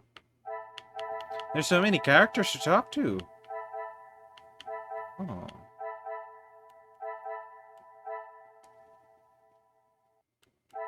Okay. That's it for today. This seems to be like, it seems like it's gonna be a long game. I thought it was gonna be like the other game where it takes 2 streams, but maybe this one would take 3 or 4. Especially with how simple each chapter is. I feel like it's going to unfold into a really big one afterwards. Like the ending would be, I hope the ending's satisfying. That's my biggest thing. I hope it's worth all the trouble. Okay,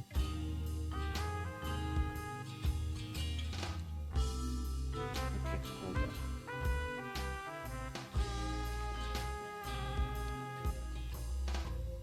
Let's see first. I might actually like get the other games by this day, because I might get the other Poirot game then, if it's as cute as this one, even if it's not as good.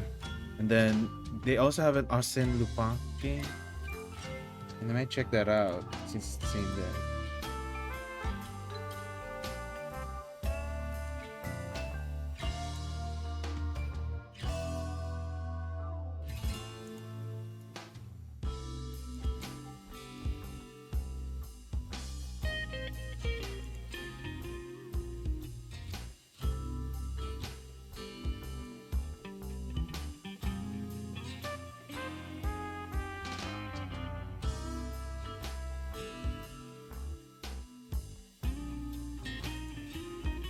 Alright, okay, that's it for today. I won't raid out. I won't be back until probably Friday. And then if I get to do Friday and Saturday, then I might be able to play more of the game. If not, this will probably continue until next week, until I finish it. But this is a bit cute so far. I like it. It's not like, wow, amazing, but because it's just so simple and straightforward, and everyone's likable, and well, not everyone. Everyone's a likable character, but not a likable person. And then the whole like story, the mystery seems to be nice. Even though it's minimal gameplay, I don't mind the minimal gameplay. Though I understand why others will not. But yeah, I like it so far. I'm excited to play more. But that's it for today. Thank you for everyone who said hi, who dropped by. I will see you all next time. Have a great rest of your week. Bye.